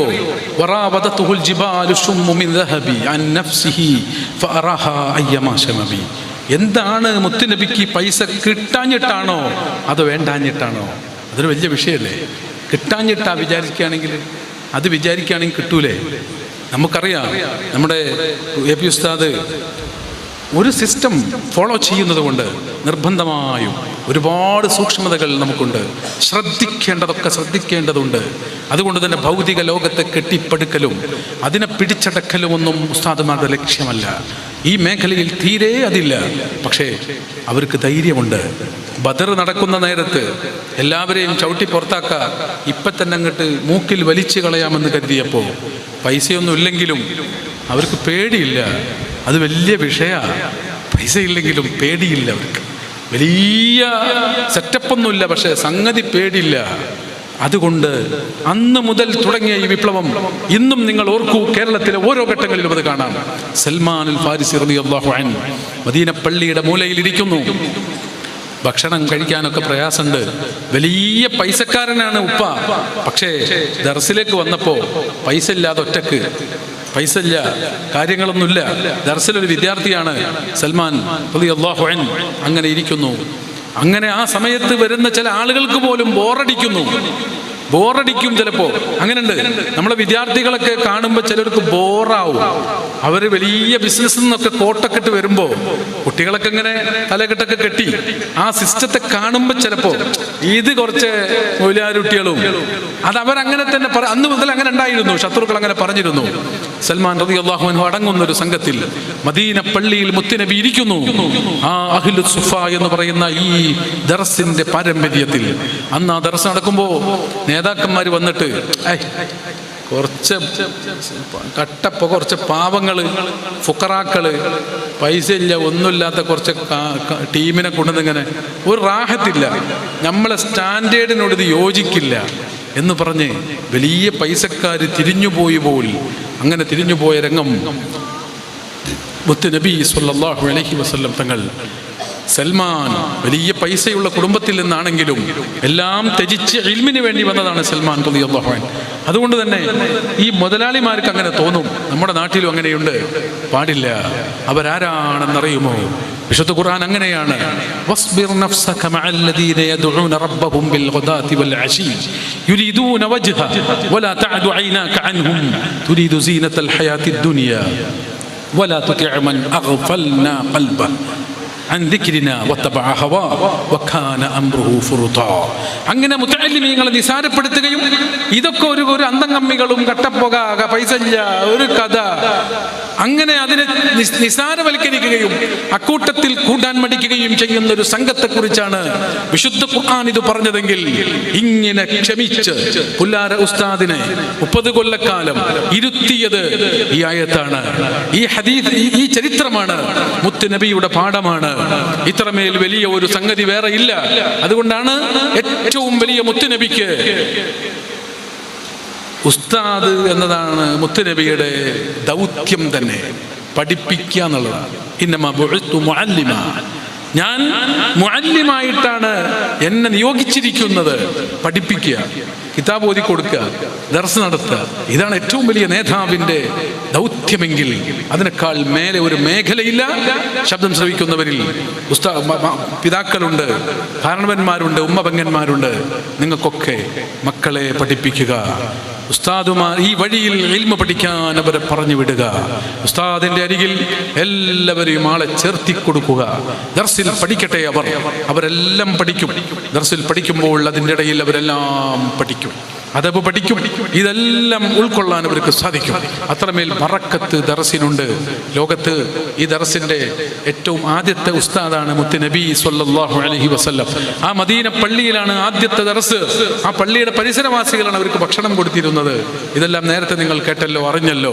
പുല്ലാര ഉസ്താദിനെ സംബന്ധിച്ചിടത്തോളം ഈ ഒരു ദർസ് വാർഷികം 30 വർഷത്തെ തികക്കുന്ന ഈ നേരത്ത് ഉസ്താദിന്റെ ശിഷ്യന്മാർ പല ഇടങ്ങളിലുമുണ്ട്. എൻ്റെ കൂടെ പഠിച്ച ഉസ്താദിന്റെ ശിഷ്യന്മാരിവിടെ ഉണ്ട്. ഉസ്താദിന്റെ അടുത്ത് പഠിച്ച കുട്ടികൾ, എൻ്റെ കൂടെ വിദ്യാർത്ഥിയായി പഠിച്ചിരുന്നവർ, എൻ്റെ കൂടെ മർക്കസിൽ പഠിക്കുന്ന സമയത്ത് ഉസ്താദിന്റെ ശിഷ്യന്മാരവിടെ ഉണ്ട്. അതിനു മുമ്പ് പഠിച്ചു പോയ ശിഷ്യന്മാർ ഉസ്താദിനുണ്ട്. അത്രയും ഇത്ര ചെറുപ്പത്തിൽ തന്നെ ഇത്ര വലിയൊരു ഭാഗ്യം സിദ്ധിച്ച ഒരു ഉസ്താദാണ് പുല്ലാര ഉസ്താദ്. ചെറുപ്പത്തിലെ ഞാൻ ഇതിൽ വായിച്ചപ്പോൾ ഒരു വരി എന്നെ വല്ലാതെ, ഇത് ഞാനിവിടെ വന്നിരുന്നതിന് ശേഷം കിട്ടിയതാണ്. വെല്ലിമ്മ ഉസ്താദിന് പ്രസംഗിക്കാൻ ചെറുപ്പത്തിൽ 12 വയസ്സ് 13 വയസ്സിലൊക്കെ പ്രസംഗിക്കാനുള്ള ഉസ്താദിന്റെ താല്പര്യം, ഉസ്താദുമാരോടുള്ള സ്നേഹം, ഇഷ്ടം, അത് കൽബിൽ ഉണ്ടായപ്പോഴാണ് ഇതെല്ലാം സംഭവിച്ചത്. ആ കൽബിൽ അന്ന് പ്രകാശിച്ചതാണ് ഇതെല്ലാം. അപ്പൊ അന്ന് ആ ഒരു ആവേശത്തിൽ ഒരു വെല്ലിമ്മ ഉസ്താദിന് ഉണ്ടായിരുന്നു എന്നതിൽ കേട്ടു. വല്ലാതെ എന്നെ ആകർഷിപ്പിച്ചു ആ വരി. അപ്പൊ ഞാൻ നേരത്തെ ഇങ്ങനെ വായിച്ചിട്ടാണ് പറഞ്ഞാലെന്ന് ഞാൻ വിചാരിച്ചത്. അപ്പോൾ വെല്ലിമ്മ ഇങ്ങനെ കേട്ടിരിക്കുന്ന പറയണ ഉസ്താദ് പ്രസംഗിക്കും. ഒരു വെല്ലിമ്മ, നമുക്ക് അങ്ങനത്തെ വെല്ലിമ്മ നഷ്ടപ്പെട്ടു പോയോ എന്നാണ് ഞാൻ ചോദിക്കുന്നത്. നമ്മുടെ കുടുംബത്തിലൊക്കെ ഇങ്ങനത്തെ വെല്ലിമാരിപ്പോൾ ഉണ്ടോ? യൂട്യൂബിൻ്റെ ഇടയിൽ അതിനുള്ള ഒഴിവുണ്ടോ? ഫേസ്ബുക്കിലും യൂട്യൂബിലും ഇരിക്കുന്ന വെല്ലിമ്മമാർ നമ്മുടെ കുട്ടികളെ പ്രസംഗം കേൾക്കാനുള്ള സമയം അവർക്കില്ല എന്ന് തോന്നിയത് കൊണ്ടാണ് ഇതെനിക്ക് വല്ലാതെ ഇഷ്ടപ്പെട്ടത്. പുല്ലാര ഉസ്താദിനെ ഇങ്ങനെ ഒരു മാതാപിതാക്കൾ ഉപകരിക്കുന്നൊരു വലിയ മുതഅല്ലിം വൃന്ദത്തിൻ്റെ ഉസ്താദാക്കി മാറ്റിയതിൽ ആ വെല്ലിമാക്ക് റോളുണ്ട്. ഈ പ്രഭാഷകനാക്കി മാറ്റിയതിൽ ആ വെല്ലിമാക്ക് റോളുണ്ടെന്നല്ല, ആ വെല്ലിമ്മയാണ് ആ ഉസ്താദിനെ ഉസ്താദാക്കാൻ തുടക്കത്തിലെ പണിയെടുത്തത് എന്ന് നമ്മൾ മനസ്സിലാക്കണം. വെല്ലിമ്മ ഇരുന്ന് കേൾക്കുമ്പോൾ, അപ്പൊ പുല്ലാര ഉസ്താദ് അന്ന് ആ ചെറിയ മദ്രസ വിദ്യാർത്ഥി ഇറക്കിയുടെ പ്രായത്തിൽ പുല്ലാർ ഉസ്താദ് വല്യമ്മാൻ്റെ മുമ്പിൽ നല്ല പ്രസംഗം നടത്തുന്നത് ഇതിൽ എഴുതി വെച്ചിട്ടുണ്ട്. അപ്പം നിങ്ങൾ ആലോചിച്ച് നോക്കൂ, അങ്ങനത്തെ ചെറിയ മക്കൾ ഇന്ന് നമുക്കിടയിലുണ്ട്. നമ്മുടെ മക്കളൊക്കെ അത്രയും പ്രായമുള്ളവരാ. പക്ഷേ മോനൊന്ന് പ്രസംഗിക്ക്, ഞാൻ കേൾക്കട്ടെ എന്ന് പറയാൻ ഉമ്മാക്കൊഴിവില്ല, ഉപ്പാക്കൊഴിവില്ല. മോനെ ആ പാട്ടൊന്ന് പാടൂ, ഞാനൊന്നിരുന്ന് കേൾക്കട്ടെ എന്ന് പറഞ്ഞാൽ എന്ത് പാട്ട്, ആരപ്പാട്ട്, എവിടെയോ യൂട്യൂബിൽ പാടിയ വലിയ പാട്ട് കേൾക്കുന്ന ഉമ്മാക്ക് ഈ കുഞ്ഞിപ്പാട്ടിനോട് താല്പര്യമില്ല. വലിയ നടനും നടിയും ചാടിക്കളിക്കുന്നത് കാണുന്നതിനിടയിൽ നമ്മുടെ മക്കളുടെ ഇത്തരം കാര്യങ്ങളൊന്ന് പ്രോത്സാഹിപ്പിക്കാൻ നമുക്ക് സമയമില്ല. റബീഉൽ അവ്വലിലും മറ്റുമൊക്കെ നടക്കുന്ന പ്രോഗ്രാമുകളിൽ നമ്മുടെ മക്കൾക്ക് പണ്ടുണ്ടായിരുന്ന ആനന്ദമൊന്നും ഇപ്പോൾ ഇല്ല. അന്ന് അവർക്ക് കൊടുത്തിരുന്ന മോട്ടിവേഷൻ കൊടുക്കാൻ മാതാപിതാക്കൾക്ക് സമയമില്ല. അത്രമേൽ നമ്മൾ ഇത് അകന്നുകൊണ്ടിരിക്കുന്നു. ആത്മീയ ലോകത്ത് നിന്ന്, ആത്മീയ മേഖലയിൽ നമ്മൾ അകലുന്നു. പുല്ലാർ ഉസ്താദിൻ്റെ പരിസരം ഉസ്താദിനോടൊപ്പം ഉണ്ടായിരുന്നു. ഉപ്പ വലിയ പണ്ഡിതനാണെന്ന് നാം കേട്ടല്ലോ.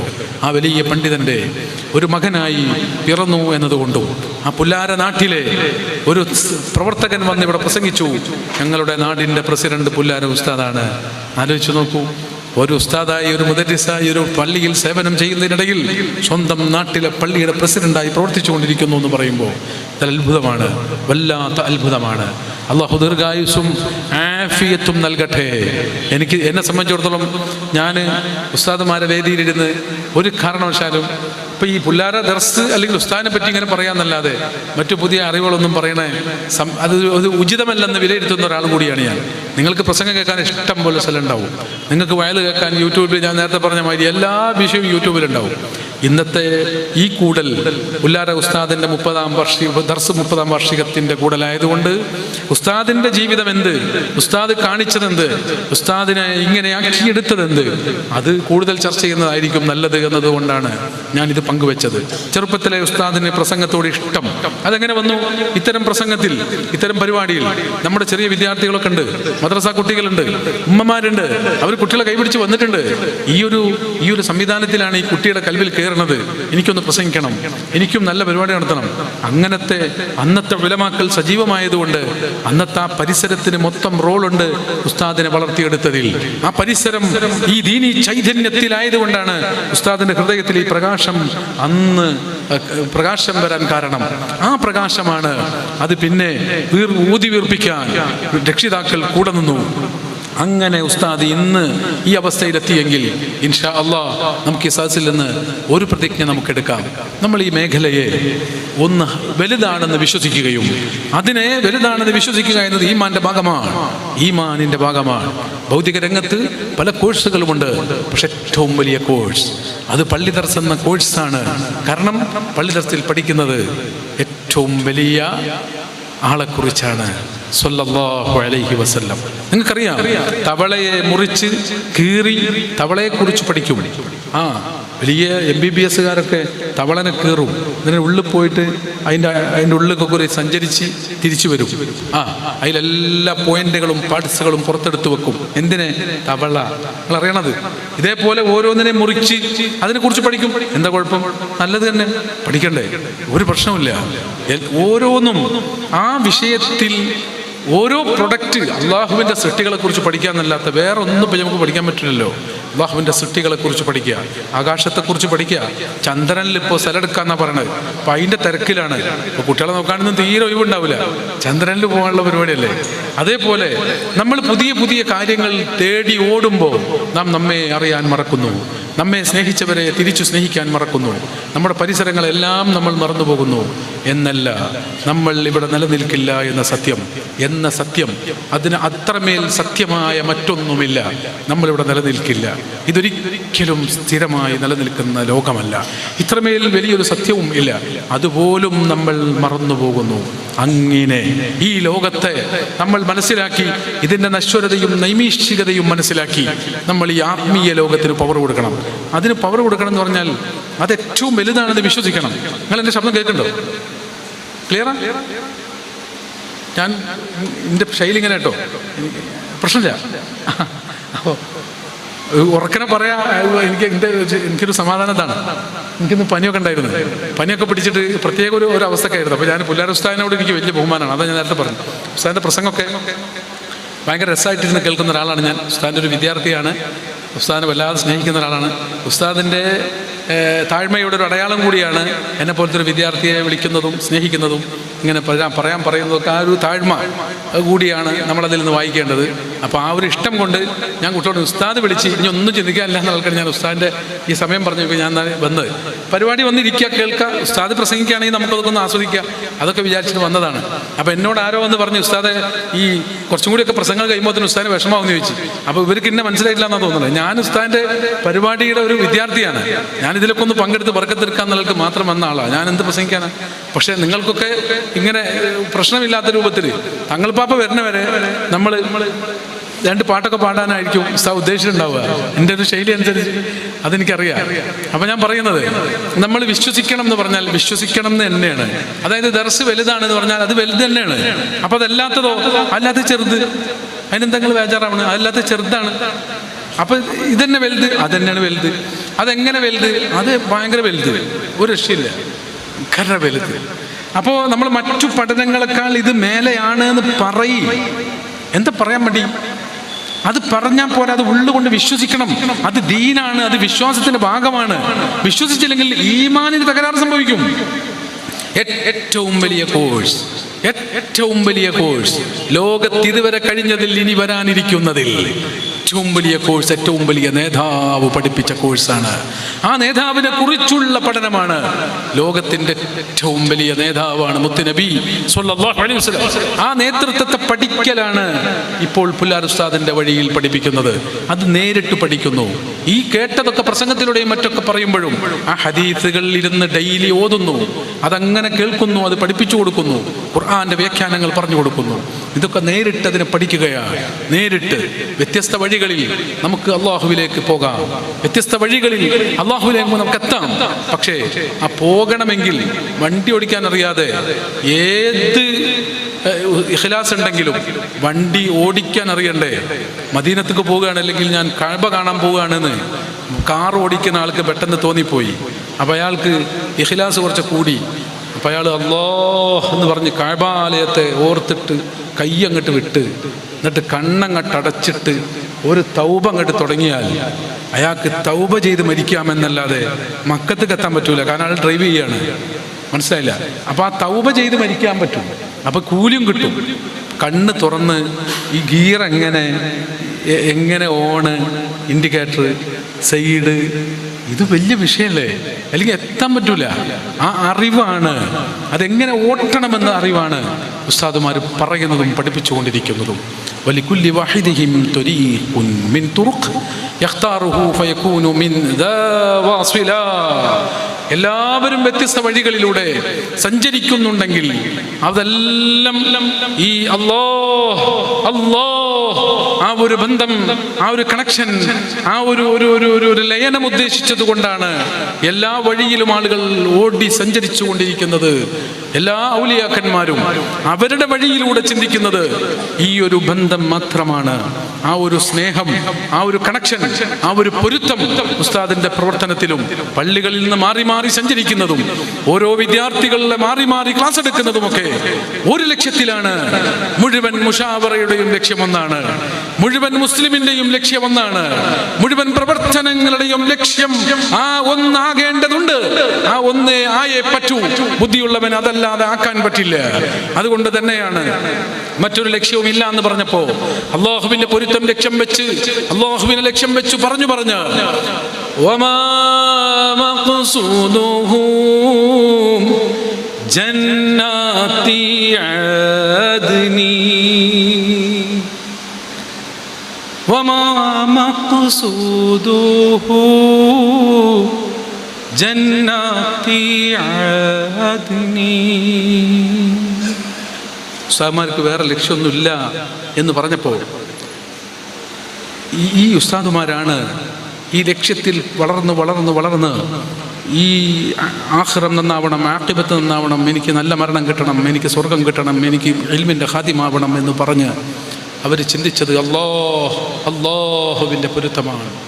വലൽ ഹൂറൽ ഹിസാന വലൽ ഖിയാമ വലൽ ഹൂറൽ ഹിസാന വലൽ خياما سوى نور الجليل فذا مناه سوى نور الجليل فذا مناه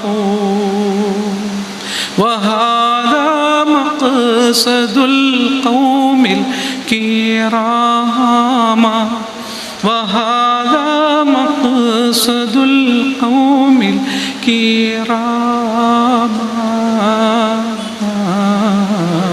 نسيم الوصل هاب على الندامة വസ്ൽ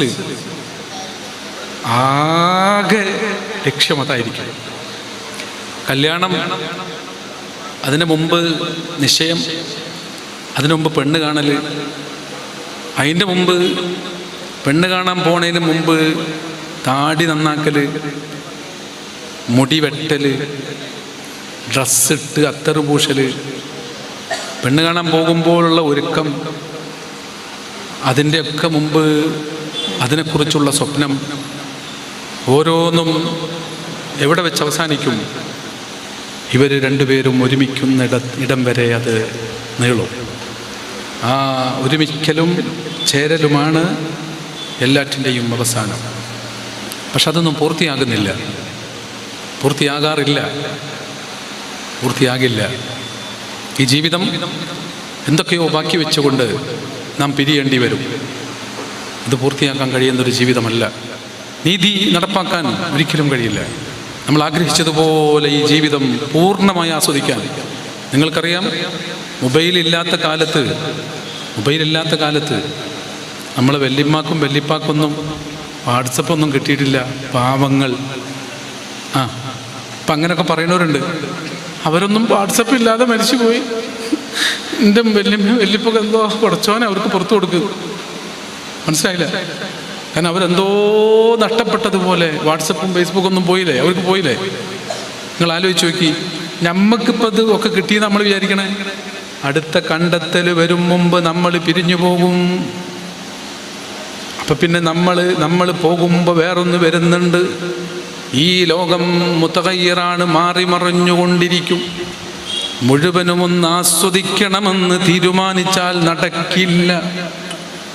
അതിന് പറ്റിയൊരു മരുന്ന് ഇന്ന് പടക്കപ്പെട്ടിട്ടില്ല. മരിക്കാതിരിക്കാൻ ഒരു മരുന്നുമില്ല. മരിക്കാതിരിക്കാനുള്ള ഒരേ ഒരു മരുന്ന്, അത് വിശുദ്ധ ഖുർആൻ, വിശുദ്ധ ഇസ്ലാം പഠിക്കലും അതറിയലുമാണ്. മരിക്കാതിരിക്കാനുള്ള ഒരു മരുന്നുണ്ട്, അതിൻ്റെ പേരാണ് മരണം. മരണം മാത്രമാണ് മരണമില്ലാതിരിക്കാനുള്ള മരുന്ന്. മരിച്ചാൽ പിന്നെ മരണമില്ല. പിന്നെയുള്ള സുഖത്തിന് അവസാനമില്ല.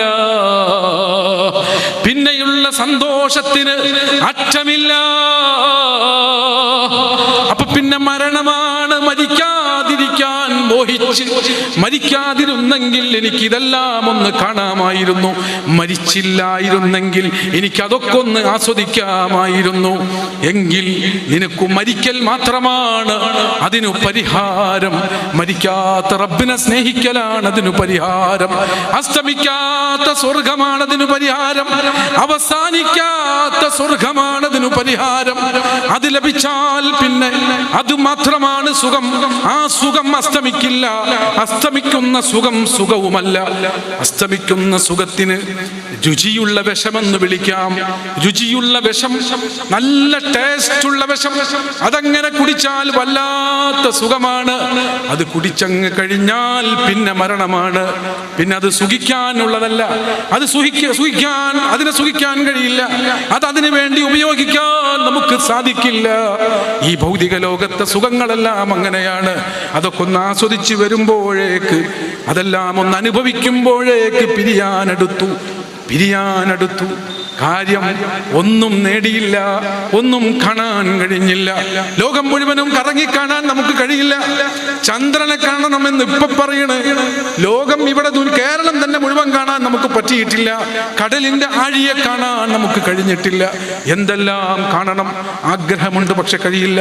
ഇതെല്ലാം ഈ കാണുന്നതെല്ലാം ലക്ഷ്യവുമായി കണക്ട് ചെയ്യപ്പെടണം. ഇതെല്ലാം ലക്ഷ്യവുമായി ബന്ധപ്പെടണം. ലക്ഷ്യവുമായി ബന്ധപ്പെടുകയാണെങ്കിൽ ഒരുപാട് കാണണമെന്നില്ല.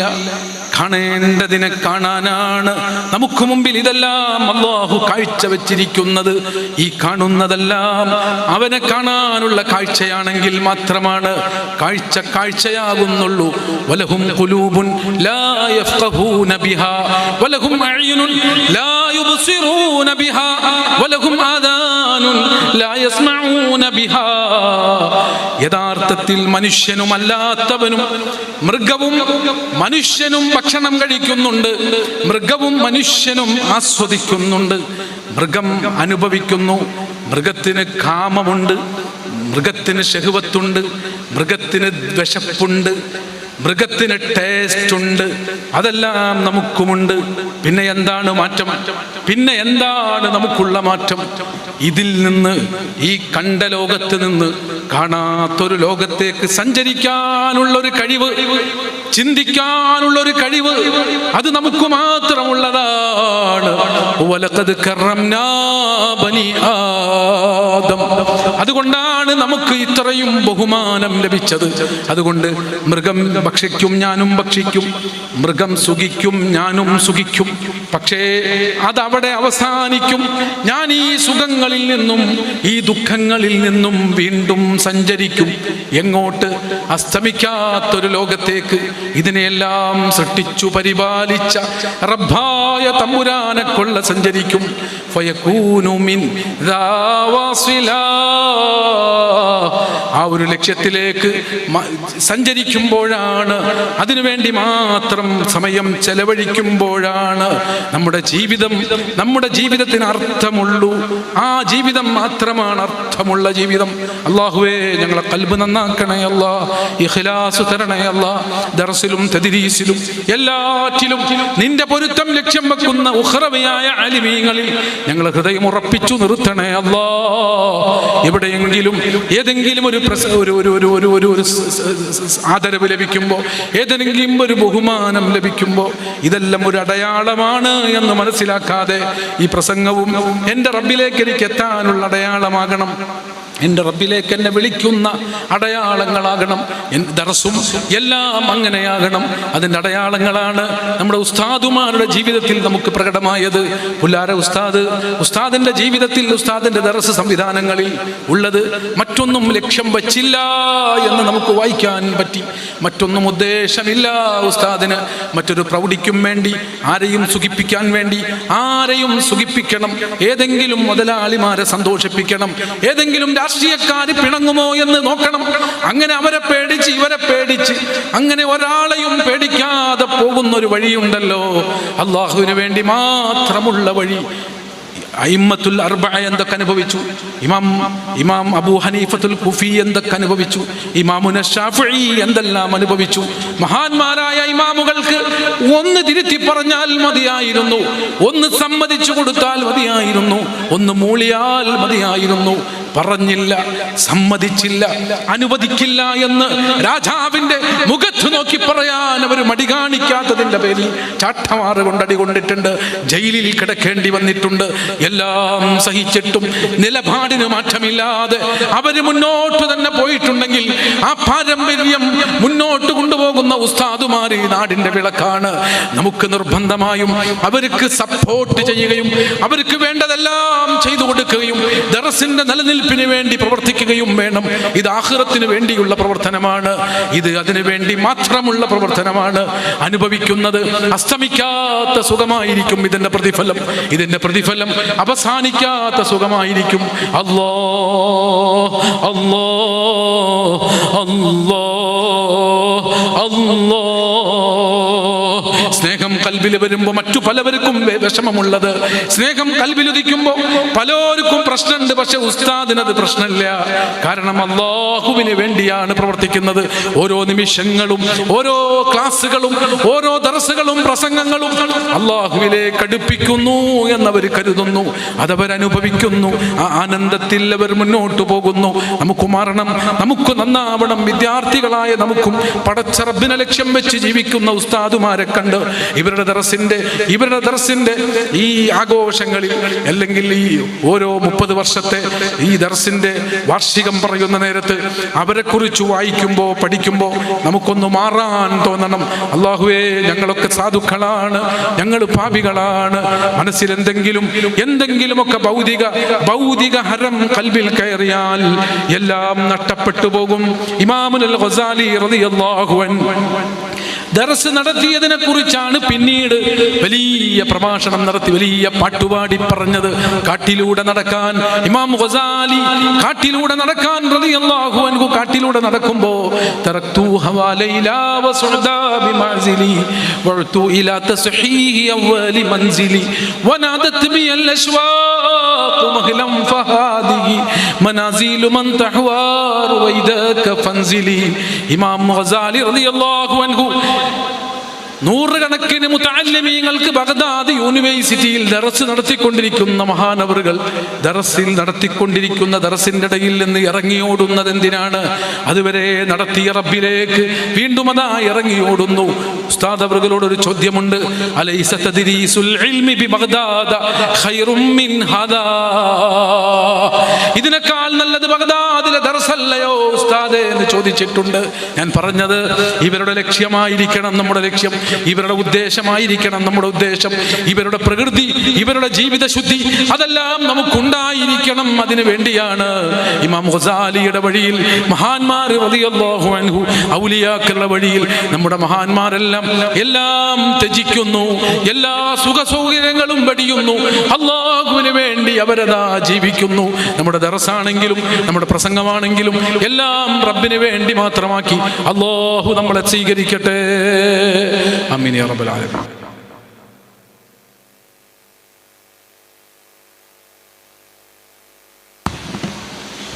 ഉസ്താദ് ഇങ്ങനെ ചലിക്കുമ്പോഴൊക്കെ എൻ്റെ മൈൻഡിലേ പടച്ചോനെ എന്താണ് ഉസ്താദ് ഉദ്ദേശിക്കണമെന്ന് എനിക്ക് മനസ്സിലാണ്. ഞാൻ ചോദിച്ചത് എന്തെങ്കിലും ഉദ്ദേശം ഉണ്ടെങ്കിലോ എന്ന്.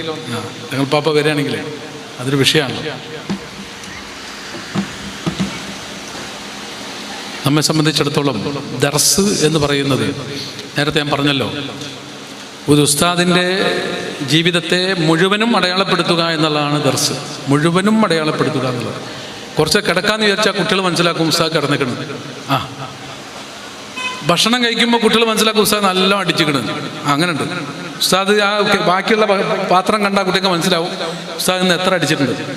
അപ്പോൾ ഒരു 3 പ്ലേറ്റ് മൊത്തം കൊണ്ടുവന്ന് വെച്ചിട്ട് പിന്നെ കുട്ടികൾ നോക്കുമ്പോൾ ഇന്ന് ഉസ്താദ് 2 പ്ലേറ്റ് അടിച്ചു, അല്ലെങ്കിൽ ഇന്ന് ഉസ്താദ് 1 പ്ലേറ്റ് മുഴുവൻ അടിച്ചു. ഇങ്ങനെ ഒരു ദാഴിയെ നിങ്ങൾക്കറിയോ? ഇങ്ങനെ ഒരു ദാവുണ്ടോ? ഭക്ഷണം കഴിക്കുമ്പോൾ മറ്റുള്ള കണ്ടേ പറ്റൂ. ഉറങ്ങുമ്പോൾ കാണും, എണീക്കുമ്പോൾ കാണും.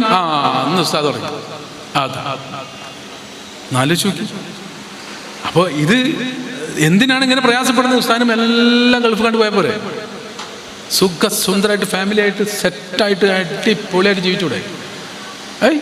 അതാ ഞാൻ പറഞ്ഞു, ഏറ്റവും കൂടുതൽ അതിനുള്ള സൗകര്യം ഉസ്താദുമാർക്കാണ്. പലരും തെറ്റിദ്ധരിച്ചിട്ടുണ്ടെന്ന് തോന്നണേ. പലരും മനസ്സിലാക്കി ഉസ്താദുമാർ പിന്നെ ഇങ്ങനെ കുടുങ്ങിയിട്ട് അവസരം ഇല്ലാഞ്ഞിട്ട് ഇങ്ങനെ ഒപ്പിക്കാന്ന് ഒരിക്കലും ധരിക്കരുത്. അന്തങ്ങൾ അങ്ങനെ മനസ്സിലാക്കണേ. ഉസ്താദുമാർ റൂമിലിരുന്നോട്ടെ, ഒഡീശ്വരന്മാർ അവരുടെ റൂമിൽ വരും. എനിക്ക് 300 കടണ്ട് ഉസ്താദെ, എനിക്ക് 150 എണ്ണുണ്ട് ഉസ്താദെ, ഇപ്പം 1000 എണ്ണ ആയി ഉസ്താദെ എന്ന് പറഞ്ഞിട്ട് ഉസ്താദിൻ്റെ റൂമിൽ കട്ടിൻ്റെ ചോട്ടിൽ വന്നിരിക്കും. ഉസ്താദിനോട് സങ്കടം പറയും. ഉസ്താദ് അവനെ ഉപദേശിച്ചു കൊടുക്കും. എന്ത് 100 ആയാലും 1000 ആയാലും മര്യാദക്ക് നിന്നോ, മട്ടത്തിന് മുന്നോട്ട് പോയിക്കോ, ഇതൊക്കെ നാളെ പിരിയൊന്ന് പറയാനുള്ള ശക്തിയുണ്ടല്ലോ. അതാണ് മുദരിസ്. അപ്പം അതിന് അതൊക്കെ ഉണ്ട്, അവസരങ്ങളൊക്കെയുണ്ട്. എവിടെ ചെന്നാലും ഉസ്താദിനെ സ്വീകരിക്കാൻ ശിഷ്യന്മാരുണ്ട്. പിന്നെ എന്തിനാണാവോ ഇനി ഇവിടുന്ന് പള്ളിക്കന്നെ പോണത്? ഒന്ന് ഫ്രീ ഒന്നിങ്ങോട്ട് ഫ്രീ ആവാൻ ചിന്തിക്കുന്നവർക്ക് ദർസ് നടത്താൻ പറ്റൂല, മുദരിസാൻ പറ്റൂല. ഒന്ന് അടിച്ചാൽ പൊളിക്കൊന്നും ഉഷാറാക്കാൻ പറ്റൂല. ഫാമിലി ആയിട്ട് പറ്റുന്നതൊക്കെ പറ്റും, പറ്റാത്തതൊന്നും പറ്റൂല. അതന്നെ. അപ്പം ആ രൂപത്തിൽ ഉസ്താദിന്, ഞാനതാണ് പറഞ്ഞത്, ദറസിനെ പറ്റി മൊത്തത്തിൽ ഇത് ഈ മീഡിയ ഉള്ള കാലമായതുകൊണ്ട് ഇതിപ്പോൾ ഇങ്ങനെ എല്ലാവരും പല ഭാഗത്തുനിന്നും ഇത് കാണും. അതാണ് ഇതിൻ്റെ പ്രശ്നം. അതുകൊണ്ടാണ് ഞാൻ എല്ലാ ഭാഗവും ടച്ച് ചെയ്ത് സംസാരിക്കുന്നത്.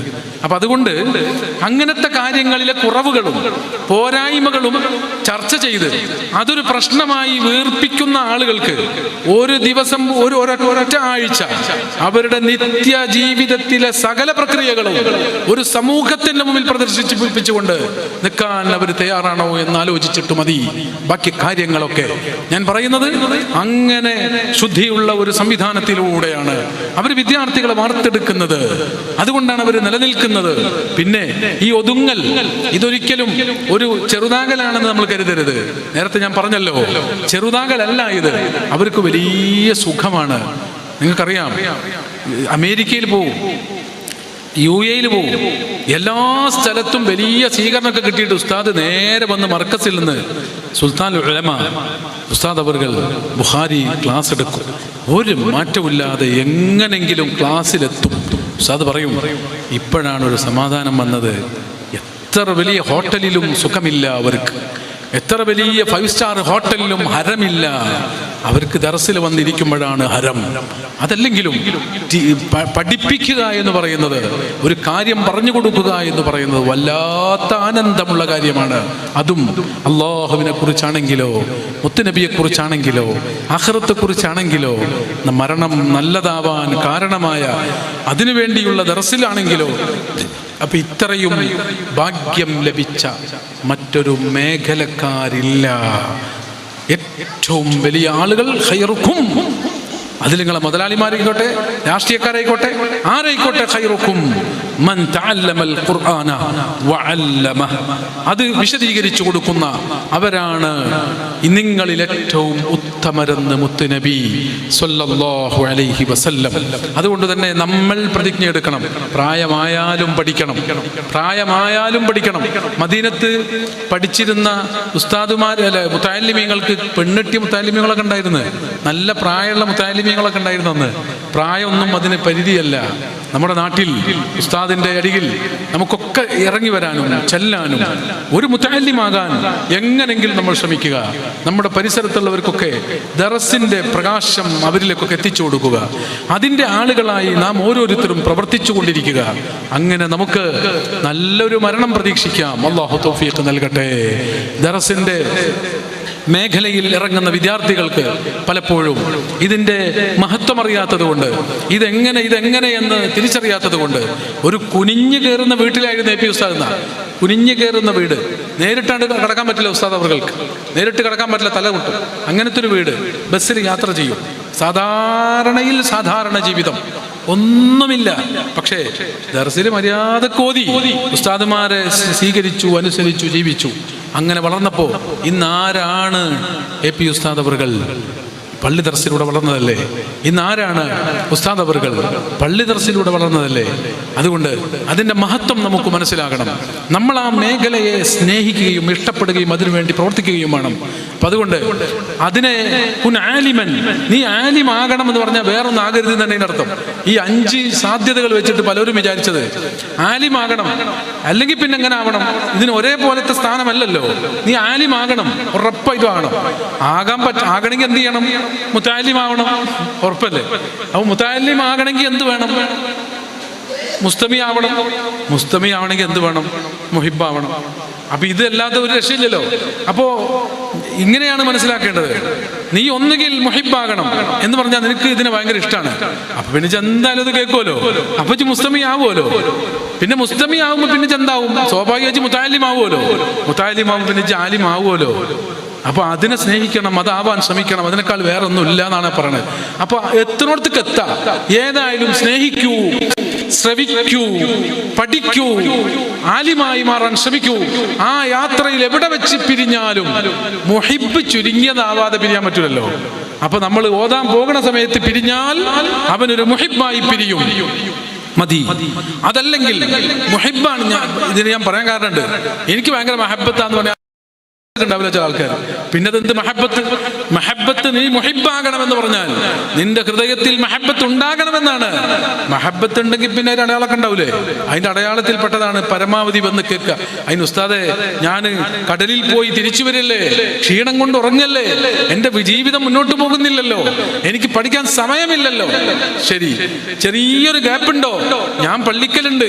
ചെറിയൊരു അവസരം ഉണ്ടോ? ഞാൻ കേൾക്കാറുണ്ട്. അതാണ് മുഹിബ്. കയ്യാത്തത് കൊണ്ട് മാറിക്കാണ്. ഇത് അങ്ങനല്ല. ഒരു പണിയും ഞാൻ മുഹിബായിട്ട് പീഡിയ കൊലാമിരിക്കുന്നത്. അതെന്ത് മുഹിബാന്നറിയില്ല. മുഹിബാണല്ലോ, എനിക്ക് ഓളെ വലിയ ഇഷ്ടാ, പക്ഷെ കണ്ണിന്റെ വരെ കണ്ടുകൂടാന്ന് പറഞ്ഞു. അപ്പോ ഇതെന്ത് മുഹിബ്? അപ്പൊ കുൻ ആലിമനോ മുതഅല്ലിമനോ മുസ്തമിഅനോ മുഹിബ് എന്ന് പറഞ്ഞു കൊടുത്ത് എല്ലാവർക്കും ഇഷ്ടപ്പെട്ട അവസാനത്തെ ഞാൻ ഏതായാലും മുഹിബാണ് ഉസ്താദേ. ഞാൻ പ്രസംഗമൊന്നും കേൾക്കൂല, ക്ലാസ് ഒന്നും കേൾക്കൂല. വയല് പറയുമ്പോൾ വെള്ളിയാഴ്ച നേരത്തെ ഇറങ്ങി പോരെങ്കിലും ഞാൻ വീട്ടിൽ ഇങ്ങനെ പോരുമ്പോഴും ഞാൻ മുഹിബാണ് എന്നാണ് മുമ്പ് പറയുന്നത്.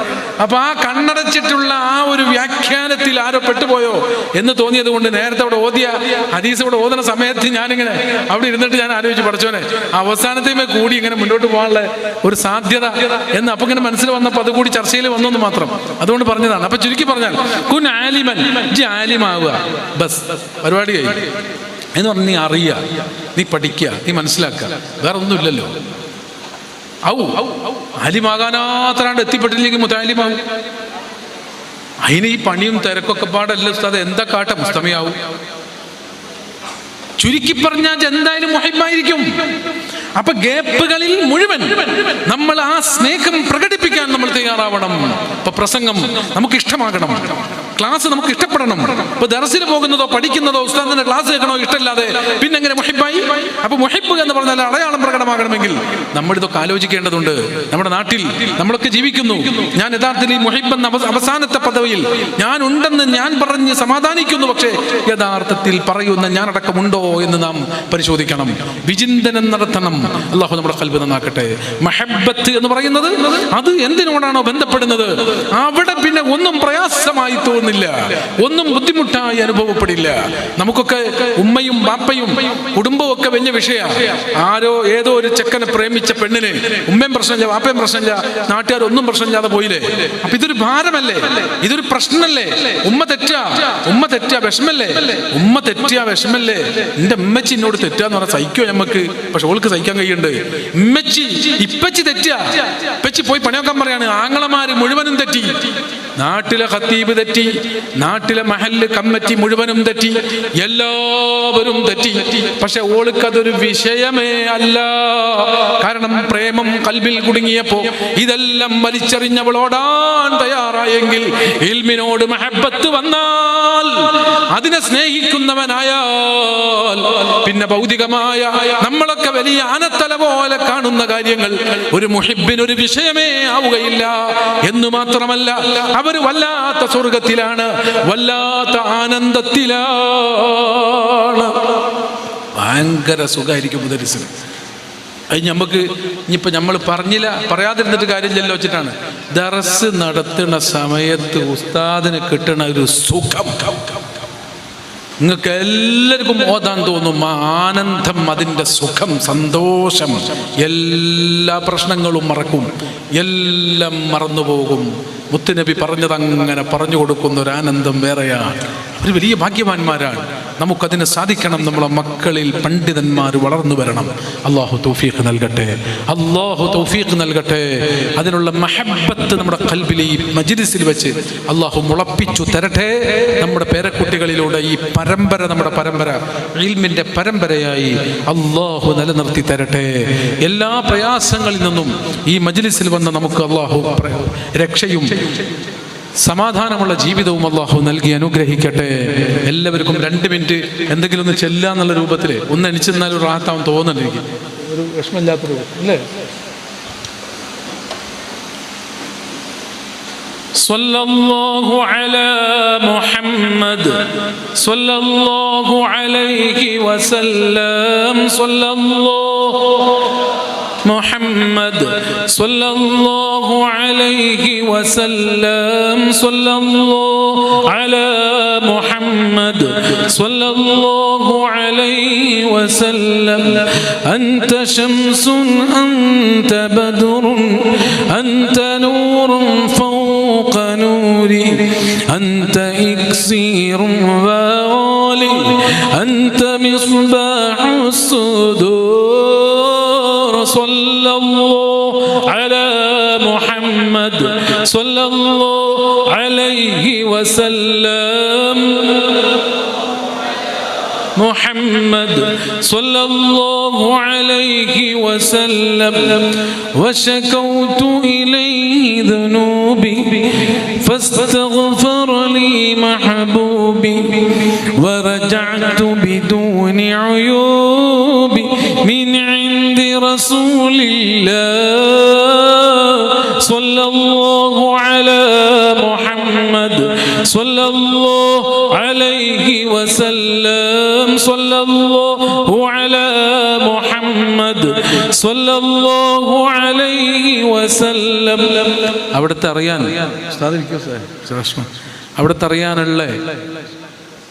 അറിയാനുള്ള വഴിയാണ് ഇത്തരം സദസ്സുകൾ. അവിടത്തേക്ക് അടുക്കാനുള്ള വഴിയാണ് ഇത്തരം സദസ്സുകൾ.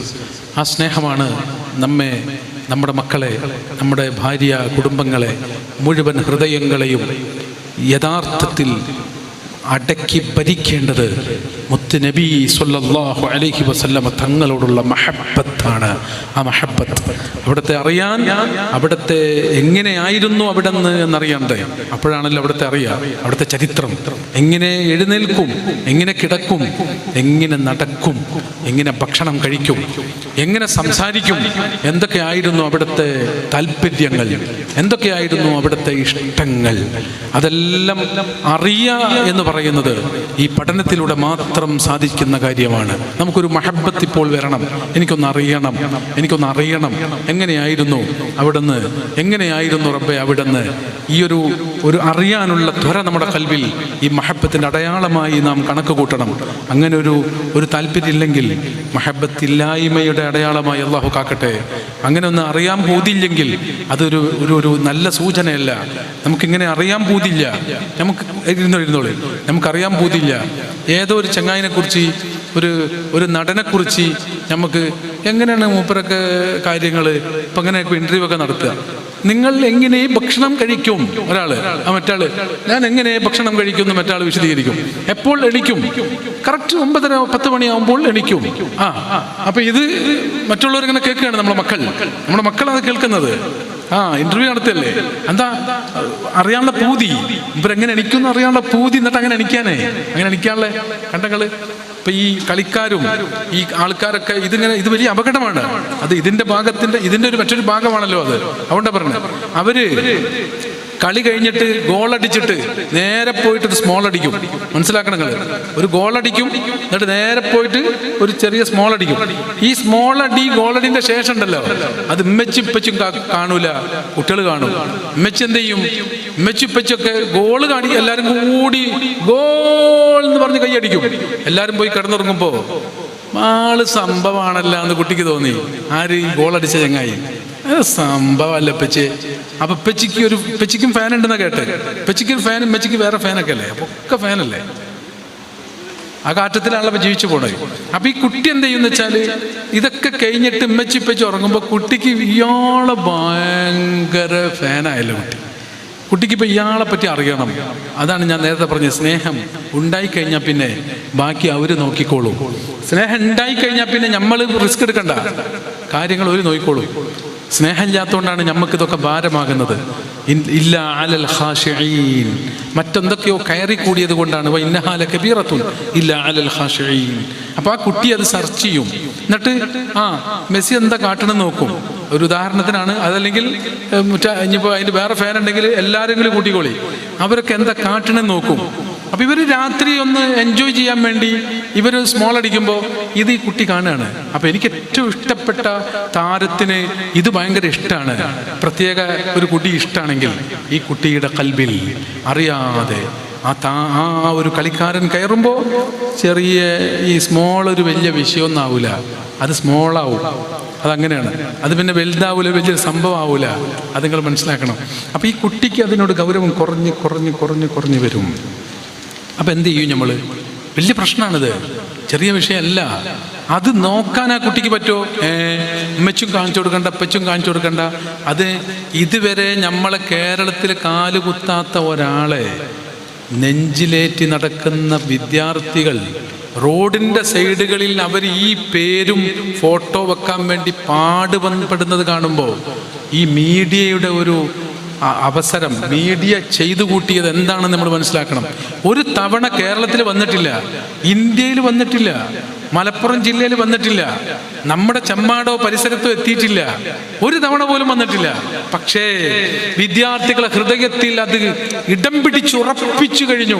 കാരണം എന്താണെന്നറിയോ? ഇവരുടെ മുമ്പിലുള്ള ഈ മൊബൈല് മാത്രമാണ് അവരെ പരിചയപ്പെടാനുള്ള വഴി, വേറെ ഒരു വഴിയില്ല. അതിലൂടെ ഇയാൾ ചാടുകയാണ്. ചാടിന് നല്ല സെറ്റപ്പുള്ള വീഡിയോഗ്രാഫർ അത് സെറ്റ് ചെയ്യാണ്, അത് എഡിറ്റ് ചെയ്യാണ്, അത് കാണിക്കാൻ വിട്ടുകൊടുക്കുകയാണ്, അതിനൊക്കെ പ്രൊജക്റ്റ് ചെയ്ത് അവതരിപ്പിക്കുകയാണ്. കുട്ടികളുടെ ഹൃദയത്തിൽ ഈ താരം കയറിക്കൂടുകയാണ്. നിങ്ങൾ ആലോചിച്ച് നോക്കൂ. എന്നാൽ മുത്തുനബി സ്വല്ലല്ലാഹു അലൈഹി വസല്ലം അവിടുത്തെ പറയാനല്ലേ ഈ സദസ്സൊക്കെ? അതല്ലേ മദ്രസയിലെ മുഴുവൻ പരിപാടി? അതല്ലേ പള്ളിയിലൊക്കെ പറയണത്? അതല്ലേ? നമ്മൾ ഇതിനെ ഇത്രയൊന്നും കണ്ടാൽ പോരാന്നാ ഞാൻ പറയുന്നത്. അതിനെ മറികടക്കാൻ നമ്മൾ ഇനിയും ഉണരണം. ദർസ് സംവിധാനങ്ങളെ ഇത്തരം സംഗമങ്ങളിലൂടെ നാം ഹൈലൈറ്റ് ചെയ്യണം. ഇപ്പോൾ എന്താ നടക്കുന്നത്? ഖത്തറിൽ ഒരു വലിയ ഫുട്ബോൾ വേൾഡ് കപ്പ് നടക്കുന്നു. എല്ലാവരും അത് ആസ്വദിക്കുമ്പോൾ ഫുട്ബോൾ കുട്ടികളുടെ ഹൃദയത്തിലേക്ക് കടക്കുന്നു. നമ്മളോ ഇതേപോലത്തെ 30-ാം വാർഷികം, ദർസ് വാർഷികം വരുമ്പോൾ അത് നമ്മളല്ലാതെ ആര്? അതിനെ നമ്മളൊന്ന് ഉഷാറാക്കും, സ്റ്റേജ് അടുത്തയിൽ ഒന്നും കൂടി വലുതാക്കും, മൈക്ക് ഒന്നും കൂടി സെറ്റാക്കും, മദ്ഹിന്റെ വേദികൾ ഒന്നും കൂടി വിപുലമാക്കും. ആര്? നമ്മളാക്കും. എന്തിന്? നമ്മുടെ കുഞ്ഞുങ്ങളുടെ ഹൃദയത്തിൽ ഇത് ഹൈലൈറ്റ് ചെയ്യണമെങ്കിൽ ഈ കാലത്തോട് യോജിച്ച, അതാണ് ഈ മൈക്ക്, അതാണ് ഈ ബോക്സ്, അതാണ് ഈ സ്റ്റേജ്. പരമാവധി കഴിയണ പരമാവധി ഒപ്പിക്കുകയാണ്. ഇതൊക്കെ ഒപ്പിക്കുകയാണ്. ഇങ്ങനെ ഒപ്പിക്കാൻ നമ്മൾ എന്ത് ചെയ്യണം? പരമാവധി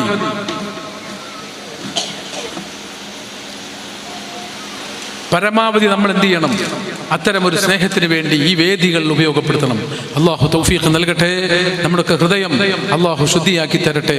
അങ്ങനെ ഒരു മഹബത്ത് ഖൽബിൽ, ഞാൻ നേരത്തെ പറഞ്ഞല്ലോ, മഹബത്ത് ഉണ്ടാകാൻ വേണ്ടി മാത്രം പണിയെടുത്താൽ മതി, പിന്നെ പണി വേണ്ട. മഹബത്ത് ഉണ്ടാകാൻ മാത്രം പണിയെടുത്താൽ മതി. സ്നേഹം ഉണ്ടായി കിട്ടിയാൽ പിന്നെ പണി നമുക്കില്ല. പിന്നെ ഓൻ്റെ ട്രൗസറിനനുസരിച്ച് ഇവനും, ഓൻ്റെ പാൻറ്റിനനുസരിച്ച് ഇവൻ്റെ പാൻറ്റ്, ഓൻ്റെ മുടി അതേപോലെ ഇവൻ്റെ മുടി, അത് കുട്ടികൾ ചെയ്തോളൂ. സ്നേഹം ഉണ്ടാകാനുള്ള പണി നോക്കിയാൽ മതി. അപ്പോൾ മുത്തുനബിയോടുള്ള മഹബത്ത് കുട്ടികളെ ഖൽബിൽ ഉണ്ടാക്കാൻ വേണ്ടി മാത്രം പാടുപെട്ടാൽ പിന്നെ ഉമ്മാനെ സ്നേഹിക്കാൻ, വാപ്പാനെ സ്നേഹിക്കാൻ, ജനങ്ങളോട് നന്മ ചെയ്യാൻ, എല്ലാം അതിൻ്റെ ഭാഗമായി അങ്ങ് നടന്നോളും. ഈ ഒരു മഹബത്താണ് അസ്ല്. ലാ ഈമാന ലിമൻ ലാ മഹബ്ബത ലഹ്. അല്ലാഹു ആ മഹബത്തിന് ഈ സദസ്സ് കാരണമാക്കട്ടെ. അവിടുത്തെ ദീനിൻ്റെ യഥാർത്ഥ ഖാദിമീങ്ങളിൽ അല്ലാഹു നമ്മളെ ചേർത്തു തരട്ടെ. ഇൻഷാ അല്ലാഹ് തങ്ങൾ പാപ്പ ഇപ്പോൾ നമ്മുടെ സ്ഥലത്ത് എത്തിപ്പെടും. ഈ സയ്യിദ് അവറുകളുടെ ദുആ പ്രതീക്ഷിച്ചുകൊണ്ടാണ് നമ്മളെല്ലാവരും കാത്തിരിക്കുന്നത്. നമ്മുടെ ഉസ്താദ് അവറുകളെ 2 മിനിറ്റ് ഉസ്താദിൻ്റെ 2 സംസാരം നമുക്ക് കൂടി കേൾക്കാൻ അല്ലാഹു തൗഫീഖ് നൽകട്ടെ. ഉസ്താദിന് അല്ലാഹു ദീർഘായുസ്സും ആഫിയത്തും നൽകട്ടെ. ഇവിടുത്തെ വിദ്യാർത്ഥികളായി നമ്മളെയും അല്ലാഹു നാളെ ജന്നാത്തുൽ നഈമിൽ അവരുടെയൊക്കെ ഉസ്താദുമാരുടെ കൂടെ അല്ലാഹു നമ്മൾ ഒരുമിച്ച് കൂട്ടട്ടെ. ഉസ്താദിൻ്റെ ഉമ്മ, ഉപ്പ, ഉസ്താദിനെ പഠിപ്പിച്ച ഉസ്താദുമാർ എല്ലാവരുടെയും ദർജ അല്ലാഹു ഏറ്റി കൊടുക്കട്ടെ. അവർക്കൊക്കെ അല്ലാഹു പുറത്തു കൊടുക്കട്ടെ. ഉസ്താദിനെ തൊട്ട്, ഉസ്താദിൻ്റെ ദർശനെ തൊട്ട്, ഈ ചെയ്യുന്ന പ്രവർത്തനത്തെ തൊട്ട് ജസാ നൽകി അല്ലാഹു അനുഗ്രഹിക്കട്ടെ. ആമീൻ യാ റബ്ബ്. അസ്സലാമു അലൈക്കും വറഹ്മത്തുള്ളാഹി.